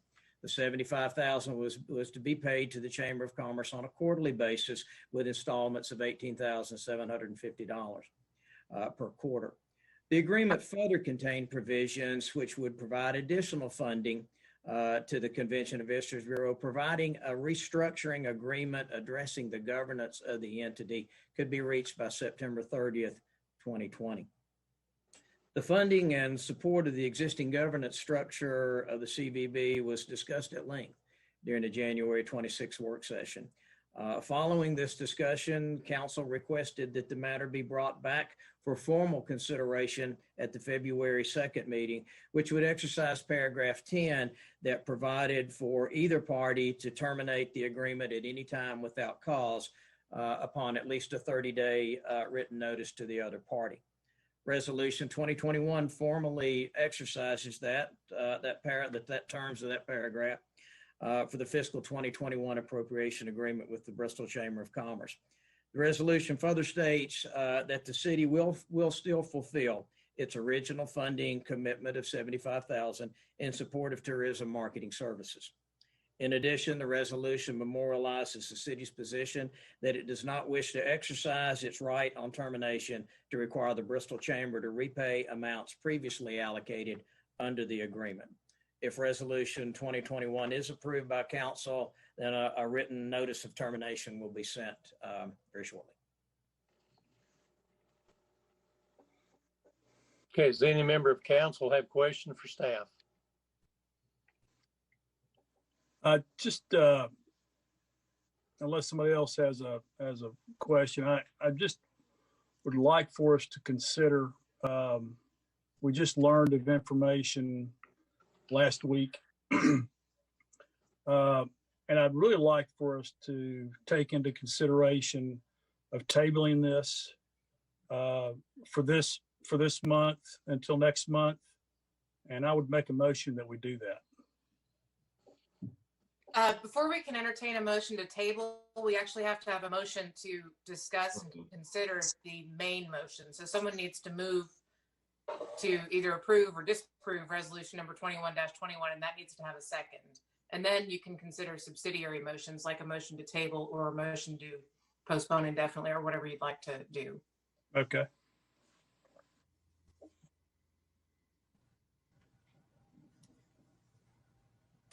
I'd like to make, go ahead, Malin. Go ahead.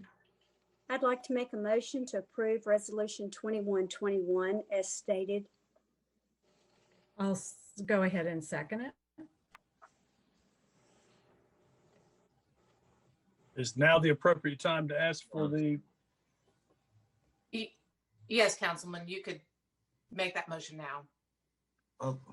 I would like, Chad, I think you were talking about tabling. What I would like to do is to defer this for 30 days to give the opportunity. I've spoken with quite a few people in the last couple of days, and I'd just like to see us take 30 days. I don't believe it's going to, one way or the other, of just waiting. So I would like to make a motion to defer for 30 days. Okay, I'll second your motion. Could I suggest that the motion be in the form of deferring until your next regularly scheduled council meeting? Yes. Which Deferring maybe a little bit. Right, deferring to our next regular scheduled council meeting. Thank you. Sorry. Sure. That's what we pay you for, Daniel. Keeping us straight. I try. Robert's rules. Oof. Now, do we have discussion on current motion to defer? Yes, sir. Now's your opportunity to discuss the motion to defer, and then you need to have a vote on that. And if that passes, then this would be deferred to the next regularly scheduled meeting. I'd just like to say, go ahead.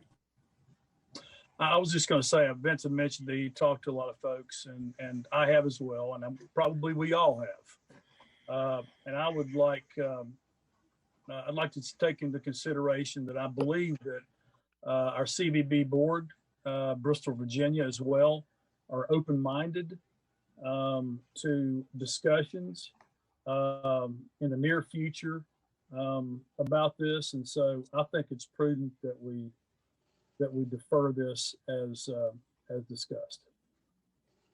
Well, and I will just say that I believe that it is in the best interest to defer this for 30 days, but also say that if we cannot do that, then I think I'll be voting for the resolution to move this on. And, but like I said, I think that it's not harming anyone for us to take 30 days and see where we can go. So that's kind of where I am.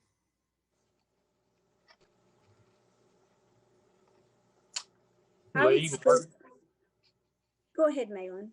I was going to say, you or Mark want to jump in here? I'll give y'all the opportunity first. I will, and I appreciate the opportunity. You know, this has gone on back and forth for the last 2.5 years. This will be our third budget cycle that this has been in question. And throughout the conversation, we had made it known and officially made it known last June, really earlier than that, that it was the desire of this council to work towards an autonomous voting board with a full-time, appropriately credentialed executive director that would be accountable to the autonomous board, that would be making the financial decisions, the decisions in regard to a marketing plan as well as a business plan. We were told that it was a non-starter if it didn't remain under the direct oversight of the CEO of the chamber, thus making it clear that there was no desire to discuss this at that time. We, you know, Malin, you can speak to how you responded with different ones at the chamber. We all entertained phone calls and worked our way through that. Some of the phone calls were not especially kind or respectful. And I think that we're at a juncture where we represent the people of Bristol, Tennessee. The people of Bristol, Tennessee have made a huge investment over time into tourism. And I think that at every juncture, we have tried to collaborate and work together and invite everyone to the table as often as we could. And quite honestly, some of those requests have not been always met. I know that it's been said that we refused to talk about it, but once it was made clear that if we didn't leave it as it was a non-starter. I mean, how do you take a conversation beyond that? So this isn't something that has just suddenly come about. We need for all of our partners, we need for the other equity partner to truly be an equity partner for this to ever be successful. And we need for the different professional representation on the board to have a voice, and that voice is in the form of a vote. And just like y'all have spoken with different ones, I've had several different ones, 5 to be exact, from the advisory board reach out to me and to let me know that they are in support of an autonomous board, that there are decisions being made that they don't feel like they've had a lot of input in. You know, I think the time has come. There was money left on the table this year that once $54,000 that was designated to go to the CVB, have been this movement towards the autonomous board with an executive director. I think we did a really good thing in partnering with BTES, and we now have a major marketing plan out in some strategic markets. We also have agreed to complete our funding agreement, and it would be met as of March 2nd at the time of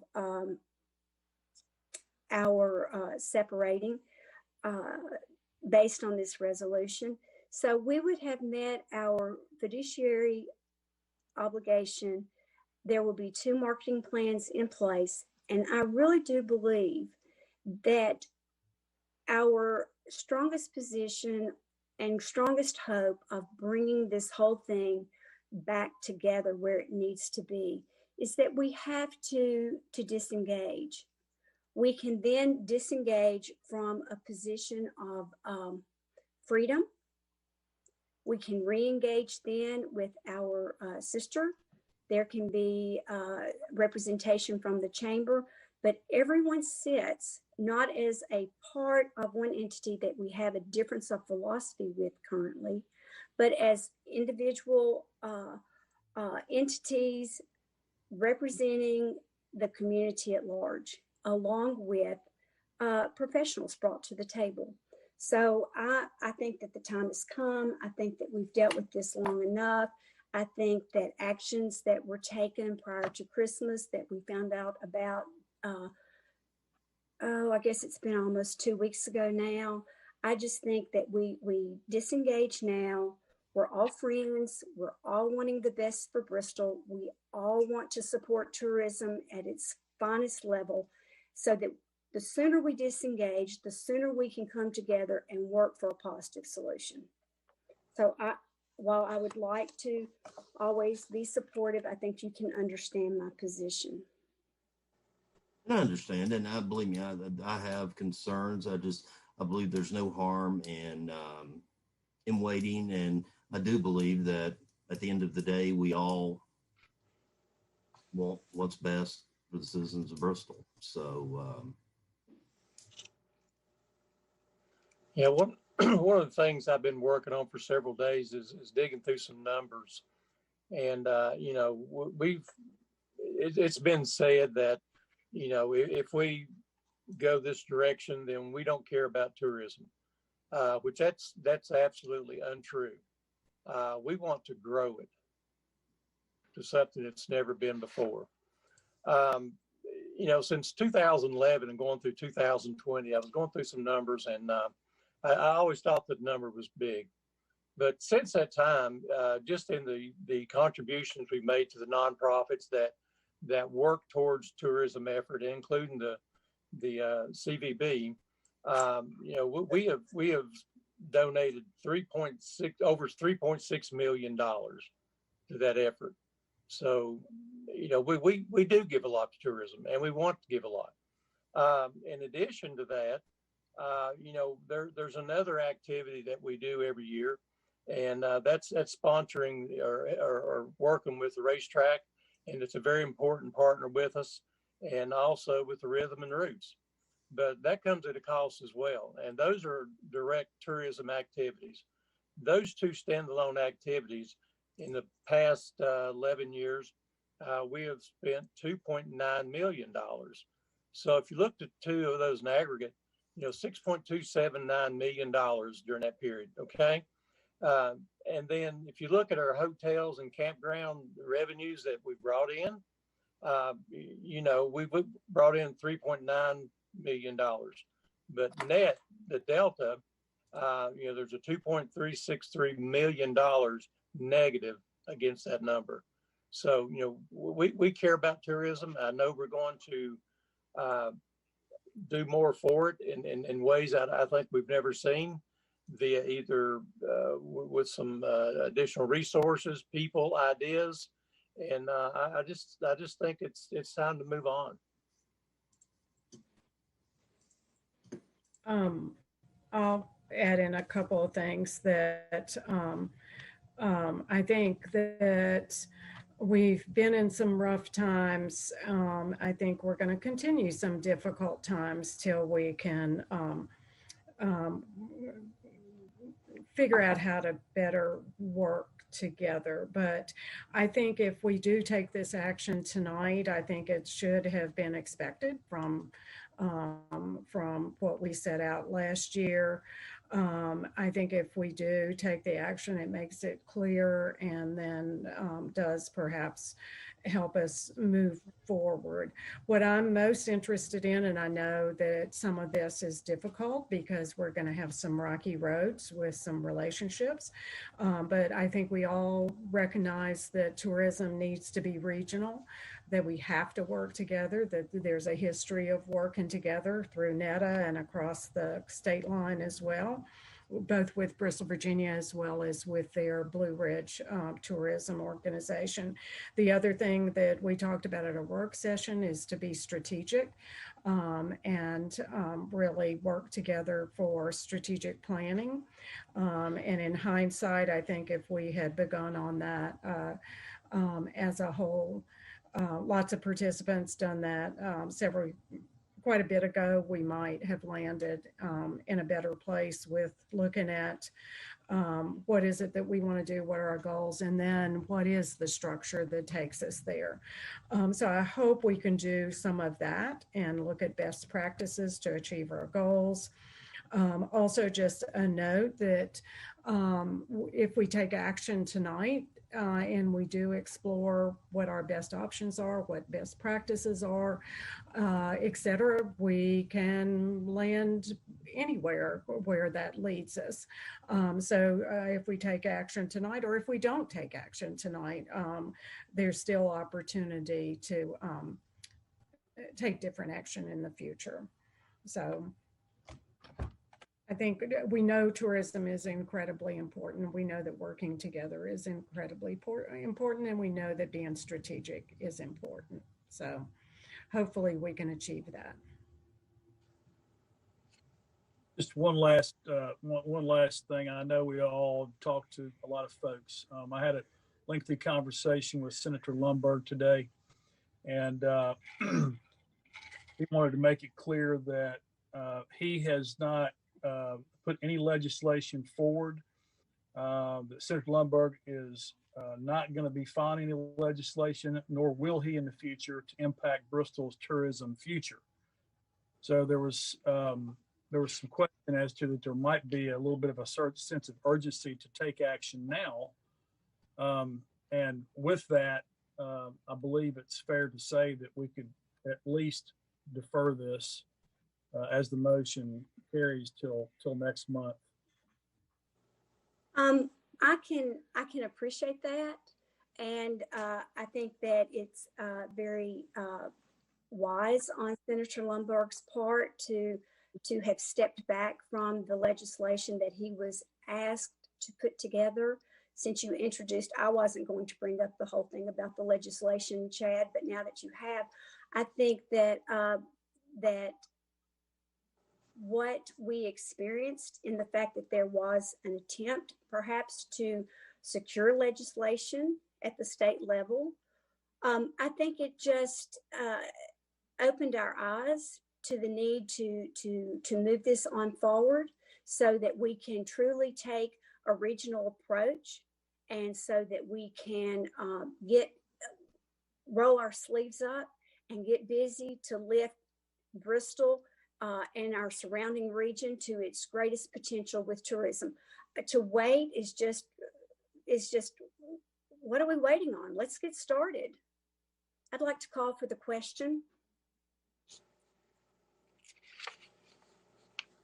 A call for the question requires a second and a 2/3 majority to pass, but it's possible that there is no more discussion at this point. And just a reminder, what you're voting on at this point is the motion to defer to the next regularly scheduled meeting of council. That's the motion that's pending on the floor right now. So a no vote would mean that we do not want to defer. Is that correct? Right. If that motion does not succeed, then you would return to discussing the actual motion to approve the resolution. And so there is Councilwoman Powers has made a motion at this point to call for the question. So if there's a second for that, then.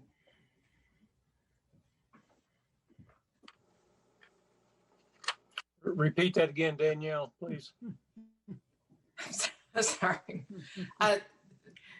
Councilwoman Powers called for the question, which basically ends debate on the motion that's at hand, the motion to defer to the next regularly scheduled meeting. If anybody seconds that, it could pass on a 2/3 vote, and there would be no more discussion of the pending motion. You would call for a vote immediately. Or if it dies for lack of a second and we're pretty much finished, then we can go ahead and vote. Right? You could go ahead and vote with the mayor ending the discussion as he does. And we would be voting for the resolution. No, No, we still have to vote for the. You're voting on Councilman Turner's motion to defer to the next regularly scheduled meeting of council.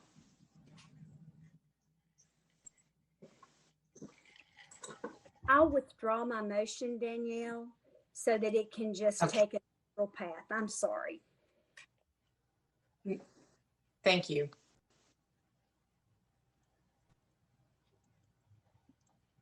Okay, so we had a motion to defer this action and we had a second. Is that correct? Yes. Yes, Mayor. Okay, so now if we call a roll for a vote, and a no vote means we choose not to defer and we go back to the resolution.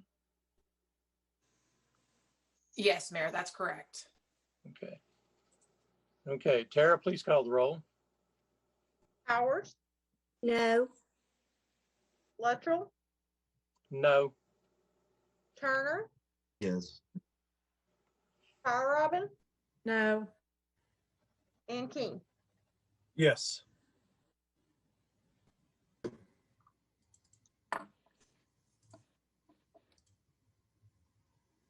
Okay, so now we'll open up, discuss resolution 21-21 again or not? Yes, you opened Yes, discussion, I yes, think. Your Honor. All right, thank you.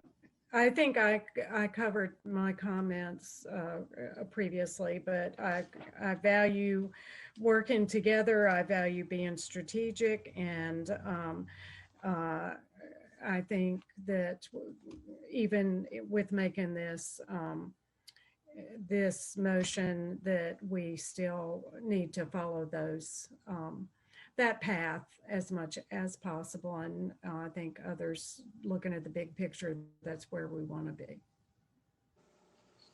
I agree with Margaret, and would like to say that I do think this is a big picture issue. It is a big picture for Bristol. When you look at our assets, it's just, it is unbelievable. Let me find my piece of paper. While she's looking at that, I think also for those of us in leadership positions, as we look at our young people and our school system, and I know we're going to hear in a minute from Dr. Tudor, but we're teaching our kids to be, young people to be critical thinkers. We're teaching them to participate. We're teaching them to have group projects. And I think that's what we should be expecting from our process as well, that people do expect to have a voice, that they want to make a difference, that they want their actions to be respected and honored. And I think that that's what we would like to see with tourism that has louder voices or more voices at the table that can do that. So What I was going to say was, as the birthplace of country music, the home of the fastest half mile with Bristol Motor Speedway, the beautiful caverns of Bristol Caverns, the third largest municipal park in the state of Tennessee, recognized for its biodiversity, along with our vibrant downtown, the exceptional development of retail tourism at the Pinnacle, Holston Mountain, South Holston Lake, the unique fly fishing opportunities on the Holston River, camping, hotels. You know, I had someone ask, what has Bristol, Tennessee really done to put heads in beds? I would say that we have taken a huge interest in tourism, along with our sister who has beautiful parks as well. We are conjoined at the state line. They have a beautiful park over at Cumberland Park. It's incumbent upon us to work together to lift the community, to reach out to Southwest Virginia and to other areas of Northeast Tennessee. If you want to talk about regionalism, this is the area where we could be most effective regionally. Both states are huge promoters of regionalism. The rivers are where they are. We can't pick them up and move them. The racetrack is where it is. We can't pick it up and move it, and thank goodness. We fully support the track. We fully support our heritage. I just think that to Margaret's point about education, I think it's important for our community to see that we treat each other with respect through our processes, that we're willing to work together and to collaborate. And I just see this as a great opportunity for us to more richly, more financially, promote tourism. And Chad, to your point, I know you had said that you just really wanted to see it funded appropriately. I think we all do. And this is an opportunity for us to work through that together. Just another comment. Go ahead, Margaret. Just wanted to add Paramount Theater Bristol, don't want to leave out. And I know probably some things are being left out, but those are things we've supported as well as a city, as well as community. And they're all part of tourism as well. Absolutely. One thing I want to reiterate to our tourism businesses and partners and to other businesses in our community, we're not walking away from this. We're as committed as ever. We're just trying to be part of creating a new model that I think that's going to bring more success than we've seen in the past. So be assured that we are not letting you down. I promised Senator Lundberg that I would read this if it came to a vote. And so this is a message from Senator Lundberg. And this gets to the point of the legislation. So this is Senator Lundberg's message. To reiterate our conversation, when I met with representatives of the chamber, their major concern was how to get the city of Bristol, Tennessee to discuss concerns over funding. Bristol had clearly cut off communications with the chamber. I told them the most dramatic action I could take would be to file legislation. However, that was not their objective. Rather, the chamber just wanted to open up dialogue. No legislation has been filed by me or will be to impact Bristol's tourism funding. Last week, I sent a letter to mayor and city manager asking them to meet with chamber representatives. As of today, Tuesday, I have received no response. I believe the city, chamber, and the CVB will all benefit at working closer together, not further apart. And due to COVID and other recovery efforts, I believe relationships that support our business community have never been more critical. That's Senator John Lundberg's statement. The reason I'll be voting no to this resolution is I just feel like it's another thing that divides us. We have to get from the division stage to the dialogue stage. And we must look for ways and things that we have in common ground that we have with each other. And for one thing that I know that we have for common ground for every single person that in Bristol, Virginia, and in Bristol, Tennessee, as well as the CVB, is we all believe that the best things for the city of Bristol is what we want. So the thing that I've been most thankful for is that we have had good civil discourse. We have disagreed. In some cases, we have agreed. I believe that our city council is open-minded. I've talked to a lot of CVB members and I've talked to members on the Bristol, Virginia side. They are open-minded as well. And so as moving forward, as long as we engage each of our partners respectfully, I think we'll be able to get to a good point. Tonight is, as Malin said, is not the ending, is I think going to be the beginning. And I would also implore us to work immediately to look for an outside entity to lead a strategic plan for the future of our DMO. Chad, I would agree with that. Sorry, Lee. And I would say part of this is, I think we can look and say that it was a non-starter with the chamber because they didn't want to look at any other different model.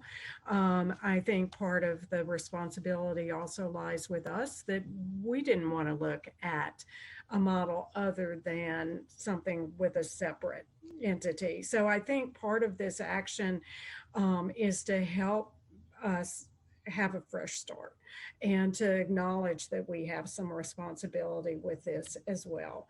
So, and again, whatever decisions we make now do not mean that they have to be final. Everybody knows that there's different people on the council at different times, there's different information, et cetera. So I think that it is opportunity to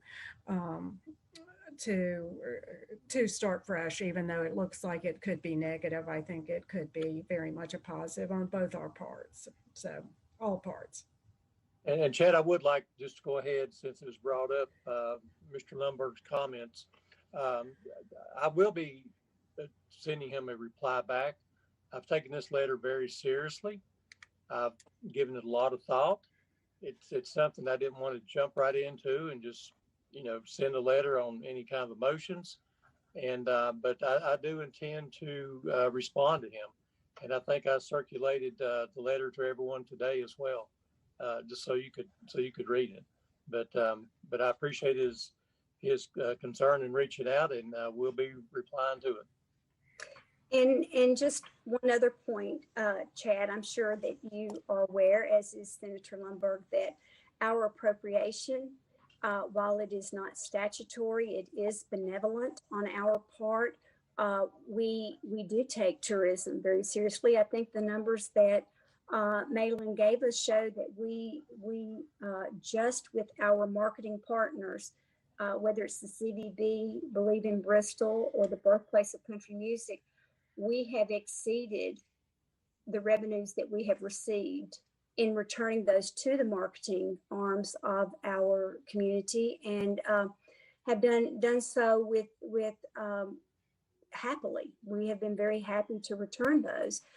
We just, I believe, I'll speak for myself, believe, as Margaret stated, this is change is hard. Change is hard, but change for the right reasons, to be productive and to have a greater opportunity in front of us. I believe we're making this change for all the right reasons, and that's to lift what our natural assets of tourism into a greater degree of visibility throughout the United States. And I know the track and the Birthplace of Country Music are both internationally recognized, and we need to make a bigger lift so that all of our assets can be more greatly rewarded, thus bringing more tourism, more revenue dollars to our community on behalf of all the people of Bristol, to just make that investment. And I appreciate Senator Lundberg's response to that, because when it was made known to us, that was not really how it was crafted. And I'm glad that that's the way that he feels about it this evening. I think it's a really great opportunity for us to do some good things. Any more discussion? Are we ready to vote? No more discussion? Okay. Tara, I believe we're ready to take a vote. Please call the roll. So for clarification, in voting yes, that means that we vote to support resolution 2121. Correct? Yes, that's the motion that's currently on the floor. Okay. Yes. Luttrell, Yes. Turner, Yes. Fire Robin, Yes. and King. No.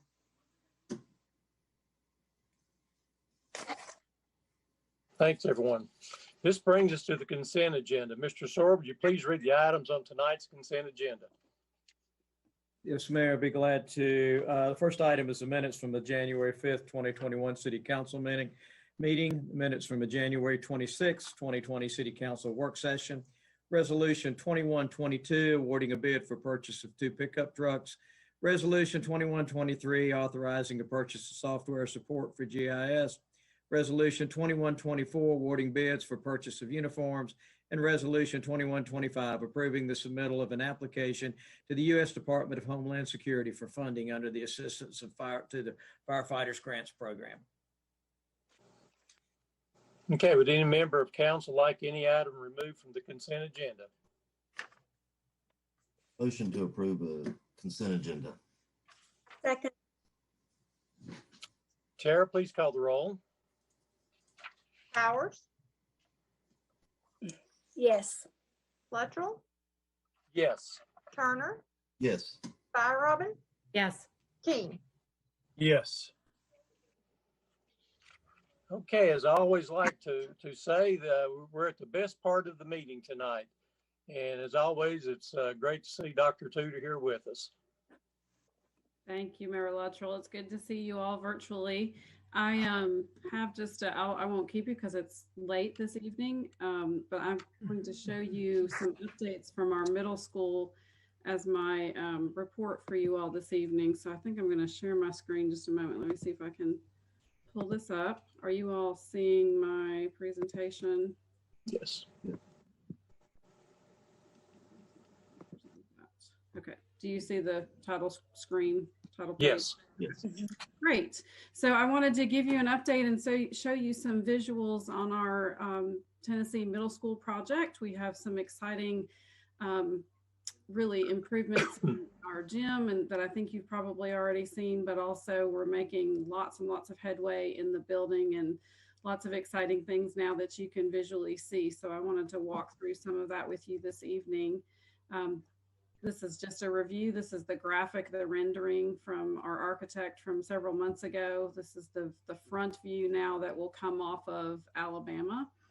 And this is what it looks now. So this is the aerial view. And I'm not sure if you can see my cursor, but the back part and the old building, all of that part on the outside exterior on the top right will disappear. And so you can see the footprint of the new facility.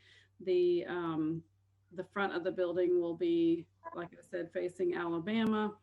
Or the old Vance Gardens on that end is where the front of the building will face. The main entranceway will be the area. Can you all see my cursor? Mm-hmm. Yes. So this is the main entranceway. This is a special ed classroom area over here. We have a STEM classroom and our school resource officer on the left-hand side. On the right-hand side will be administrative offices, the principal, secretaries, bookkeepers, that sort of thing. The ground slopes here, I'll show you a different view of that in just a moment, but the ground slopes here, and this is a lower level that will house some of our related arts. Our band will be there. Chorus and some of our visual and digital arts. Those actually will have a hallway that connects to the gym, the existing gym that we've renovated. So all of that will stay. Going back to the front entrance, this main section here that connects the 3-story building to the gym, this is what we're referring to as Main Street at this point. I don't know why, but we've sort of nicknamed it that. That will include, I'll show you the learning stairs in a moment. It has the library media center, and on the back side is the cafeteria with the kitchen off to the left-hand side. So again, all of these old buildings on the outside will disappear eventually, and this will be the new footprint. I'm gonna go on so you can kind of see again, this is a close-up of all the stuff on the top right goes away, and then you can see sort of the landscape of what the building's going to look like at this point. All of that's pretty well finished. We have the majority of the roofs completed. This back at the very top center of your screen is the kitchen. That's the only portion that doesn't have a roof yet and is not dried in. Everything else is dried in at this point, which is exciting. This is that lower level that I was referring to. So this kind of, the ground kind of slopes here. This will be a grassed in area that eventually could be an outdoor learning type space. This entryway on this lower level leads to visual arts and digital arts and chorus and band classrooms. Above it, again, is the administration area. That's not another view. This is the corner. This large section right here is actually the band room. And eventually the old building here will go away. This will be parking, and this will be how the public will enter the facility for using the gym, for instance. If we have public users, they'll still enter on the Edgemont side. This is going, if you're facing the front of the building, this is going around to the left-hand side where I said there was a special education classroom and then STEM. This is the special ed area. This is STEM. And really this is to show you what the brick is going to look like. We have a lot of the brick that is going up at this moment. So you can kind of see what the color will look like. The rest of the siding where you see the black will be some paneling. So it'll be a nice mixture of materials. Again, that's a really nice view on a sunny day of what the brick looks like that's gone up around that building, and you'll see it also on the 3-story building here in just a moment. This is just a quick snapshot of the interior of that administration section, just to show you that walls are going up in that area and offices are being formed. So that's an exciting step toward the future. This is the very front door. So this is now we're inside the main street, as I referred to a few moments ago. And this is the view from the grand staircase, which leads to all 3 floors of the academic wing. We're looking back at the front entrance. These are the learning stairs. So this can double as a meeting area or certainly stairs to get to the lower level. But we have a little mini theater stage at the bottom of this. So it's a place for large group gatherings and certainly for our drama and other student groups to gather. At this door right here, I believe is where our school resource officer will be. And then again, these are administrative buildings. If you go on around this way, there'll be a connection to the gym that actually, if you recall our gym, you'll enter on the very upper level of the gym as opposed to entering on the floor level of the gym from the school building this way. This is the view from this as if we had our back to the main entrance and we were facing the learning stairs. Those kind of drop off right here. You can see.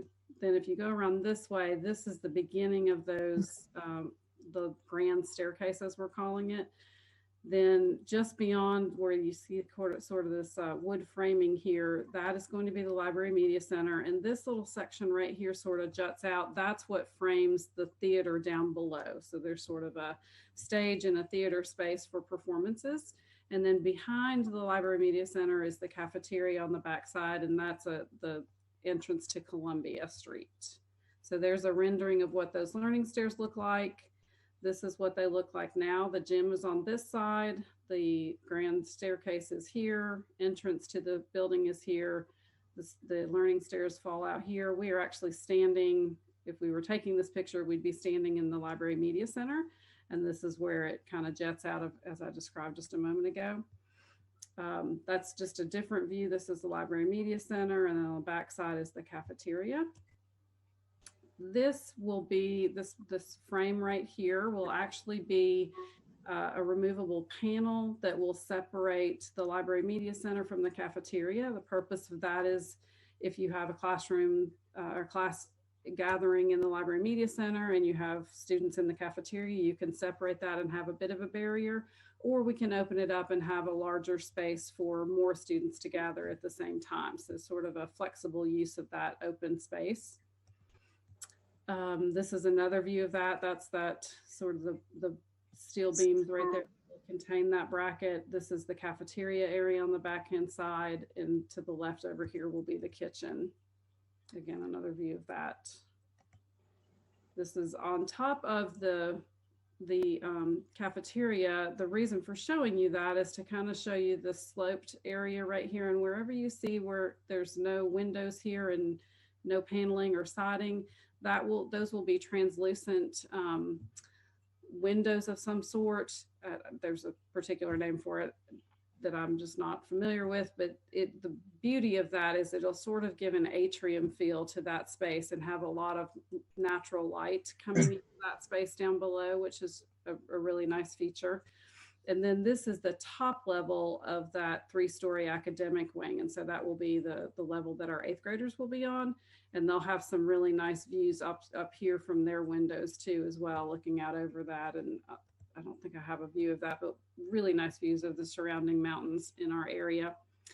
This will be the entrance to the cafeteria off of Columbia Street. And off of Columbia is where our probably our car riders will be dropped off. And so this will be the entrance that they will probably use to enter school. This will be all graded in. So this will be filled in and this will be level. So they won't have stairwell here. They'll just have a grand entrance there. And then the area over here to the left, you can barely see, is what will go away. That's the footprint of the kitchen. That's that entranceway I was just talking about. So they'll enter off of Columbia from into this entranceway that will lead into the cafeteria. Again, another view of the kitchen, so you can kind of see the spaciousness of that kitchen. And they're working on the masonry, which has been great for us. We've been able to keep masons on the job for the past several months, and they've really made significant headway in getting us dried in. This is the original rendering of the 3-story building. This is the 3-story classroom here, and this would be SPED and the STEM classroom that I referred to earlier, so you can kind of see the visual of what that's going to look like. That's another view from the football field side of that. This is what it looks like now. So again, you can see the brick going up on that. If you've passed by the property anytime recently, you can see what that brick is looking like. And then we've started, I think I have another picture here in just a moment, of putting windows in, which is really exciting as well to see that progress. This is a stairwell that's on the corner of that building that will be used for emergency exits. It won't be a public entrance or exit, just for emergencies only. And then you can start to see the windows and what that feature is going to look like. We have windows going in on the 1st and 2nd floor. As you can imagine, they started at the lower level with finishing touches, and then they've moved to the 2nd and 3rd floor. So lots of progress and lots of real visual spaces in terms of color and windows and that sort of thing on the 1st floor, and making our headway up going upstairs. Again, this is what it's going to look like from the view from inside a classroom, and lots and lots and lots of natural light. I can't remember, but if you've been in Vance recently, you'll know that those windows are obviously very dated and not nearly as large and spacious as what these windows are. So our teachers are going to have lots and lots of natural light coming into their classroom spaces. This is that grand staircase that I referred to a moment ago. We're standing in the library facing that stairwell. So if you go downstairs, you'll go to the 6th grade floor. You'll also go to the floor level of where band and chorus and art are, and where the gym is. If you go to the 2nd floor up, it's really kind of a half floors. So these aren't full floors, but if you go a half floor up, that would be 7th grade. And then all the way to the top is going to be our 8th grade. So you can kind of get a feel for the scope of what that's going to look like. Just different views. And again, I'll point out where those translucent windows are going to go up here. You can see how much natural light will come into that space. And you can see that just on this particular day when that photo was taken. There are obviously very little, like 2 lights that are actually with electricity here, and everything else is just the natural light from those spaces. So I think that's going to give a very beautiful view to that area. This view is if we were standing at the very top on the 8th grade floor of the stairwell. This would be the Library Media Center, and then you can see kind of the grand staircase or the learning stairs down on the bottom right. Like I said, some of the finishing touches are starting to happen. So this is going to be on one of the academic floors. This would be what a hallway would look like. Those finishing trim colors are there. We actually have some finished color going in. So the grays that you see there and that green color will be sort of the trend of one of the floors. So some finishing touches are happening on some of those levels. Actually, I think this gentleman is doing finished paint on that wall right there. The other thing I wanted to point out in terms of a classroom is this particular classroom will have, this is actually 2 classrooms. So there's a classroom here and then a classroom closest to us. And this is going to be a retractable wall. So this will be for, I believe this is going to be a math classroom.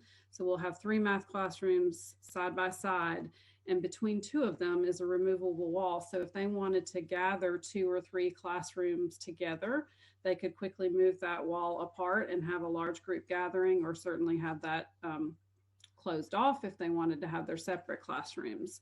I'm not sure if I have another picture of it, but in another classroom without the removable wall, there will be a sheetrocked wall here with a double door between them. So there's always lots of flexibility to go between those spaces, whether it's a math classroom or one of our other classrooms.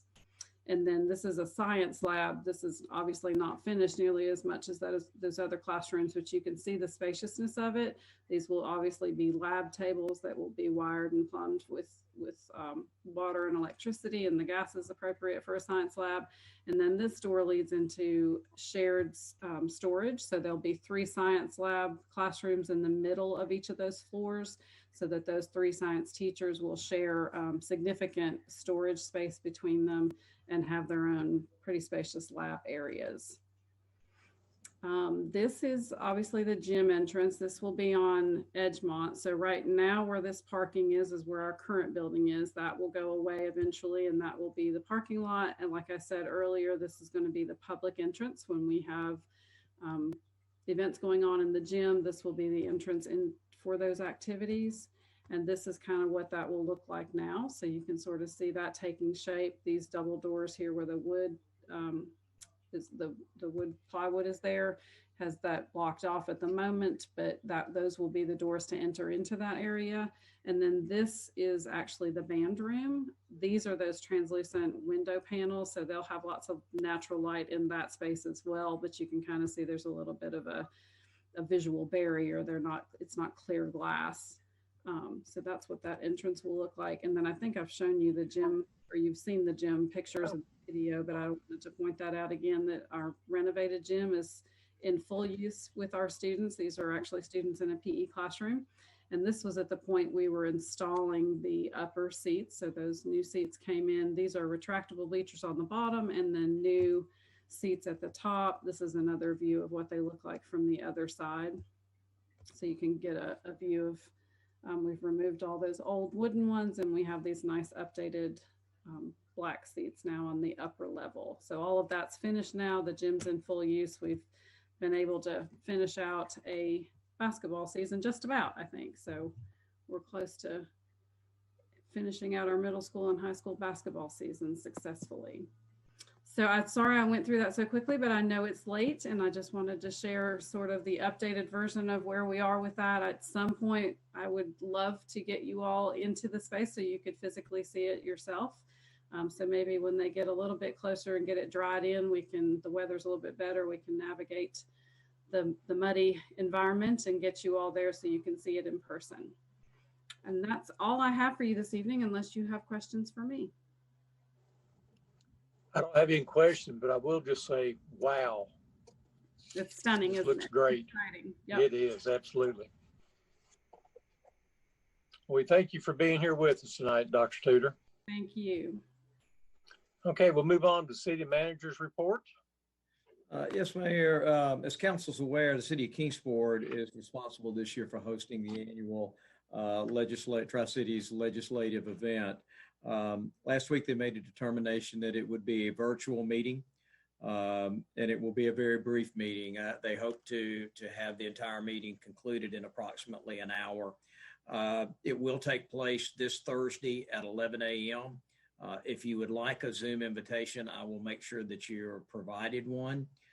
The format will initiate with Mike Billingsley, City Attorney of the City of Kingsport, reviewing the policy document, or the high notes of the policy document, and then the floor will be turned over to our legislative delegation to give them an opportunity to speak about matters of interest to them, especially in the upcoming General Assembly. Also wanted to remind Council of our work session later this month. On Tuesday, February the 23rd, it will commence at 11 a.m.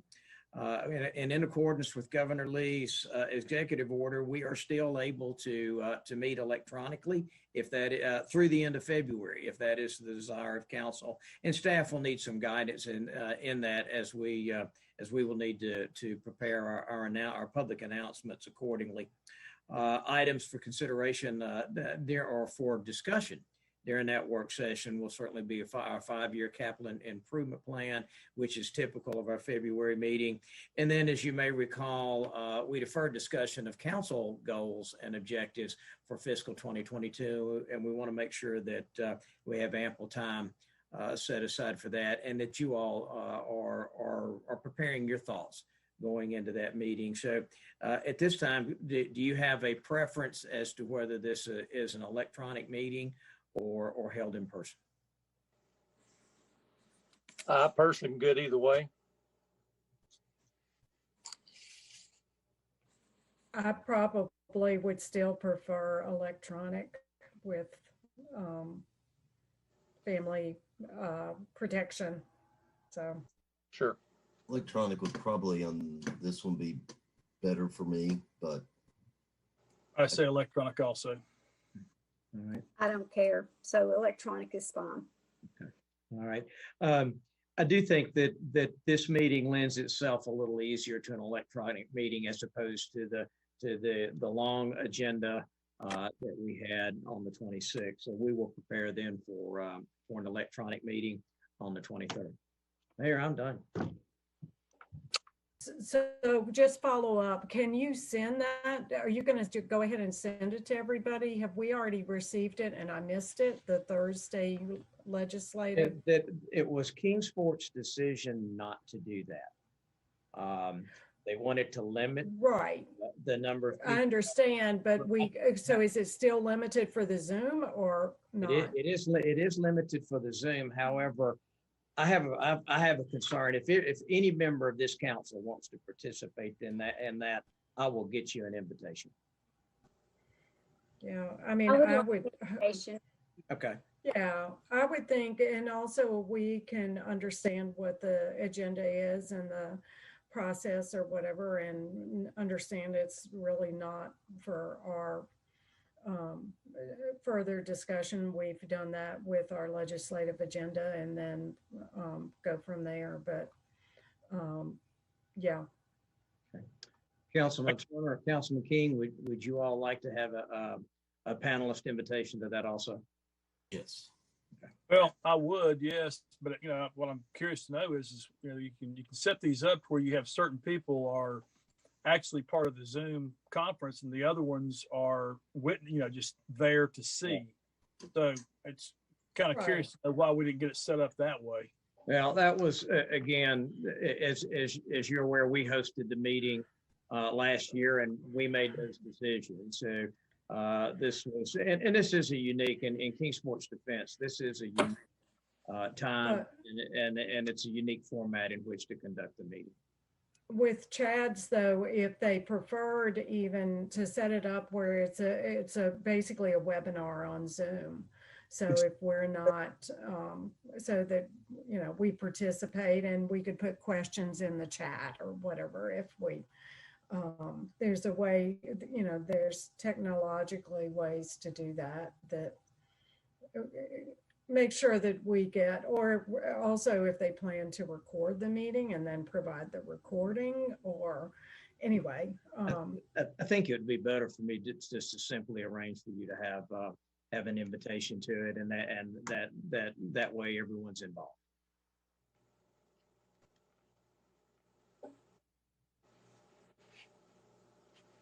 And that's all I have, Mayor. Okay. Council comments? I have just a few. I'll be real brief. We had a Believe in Bristol meeting this morning and want to congratulate Terry Napier on being named our board spotlight member. Terry's been involved since the very beginning with Believe in Bristol, and his expertise is just invaluable. And so we greatly appreciate all that Terry does. And just appreciate the conversation this evening and everyone being kind in their comments, and to say that, I think we're all working towards the same thing, including our state legislators, and we appreciate their input. And I really appreciate this council and its conversation.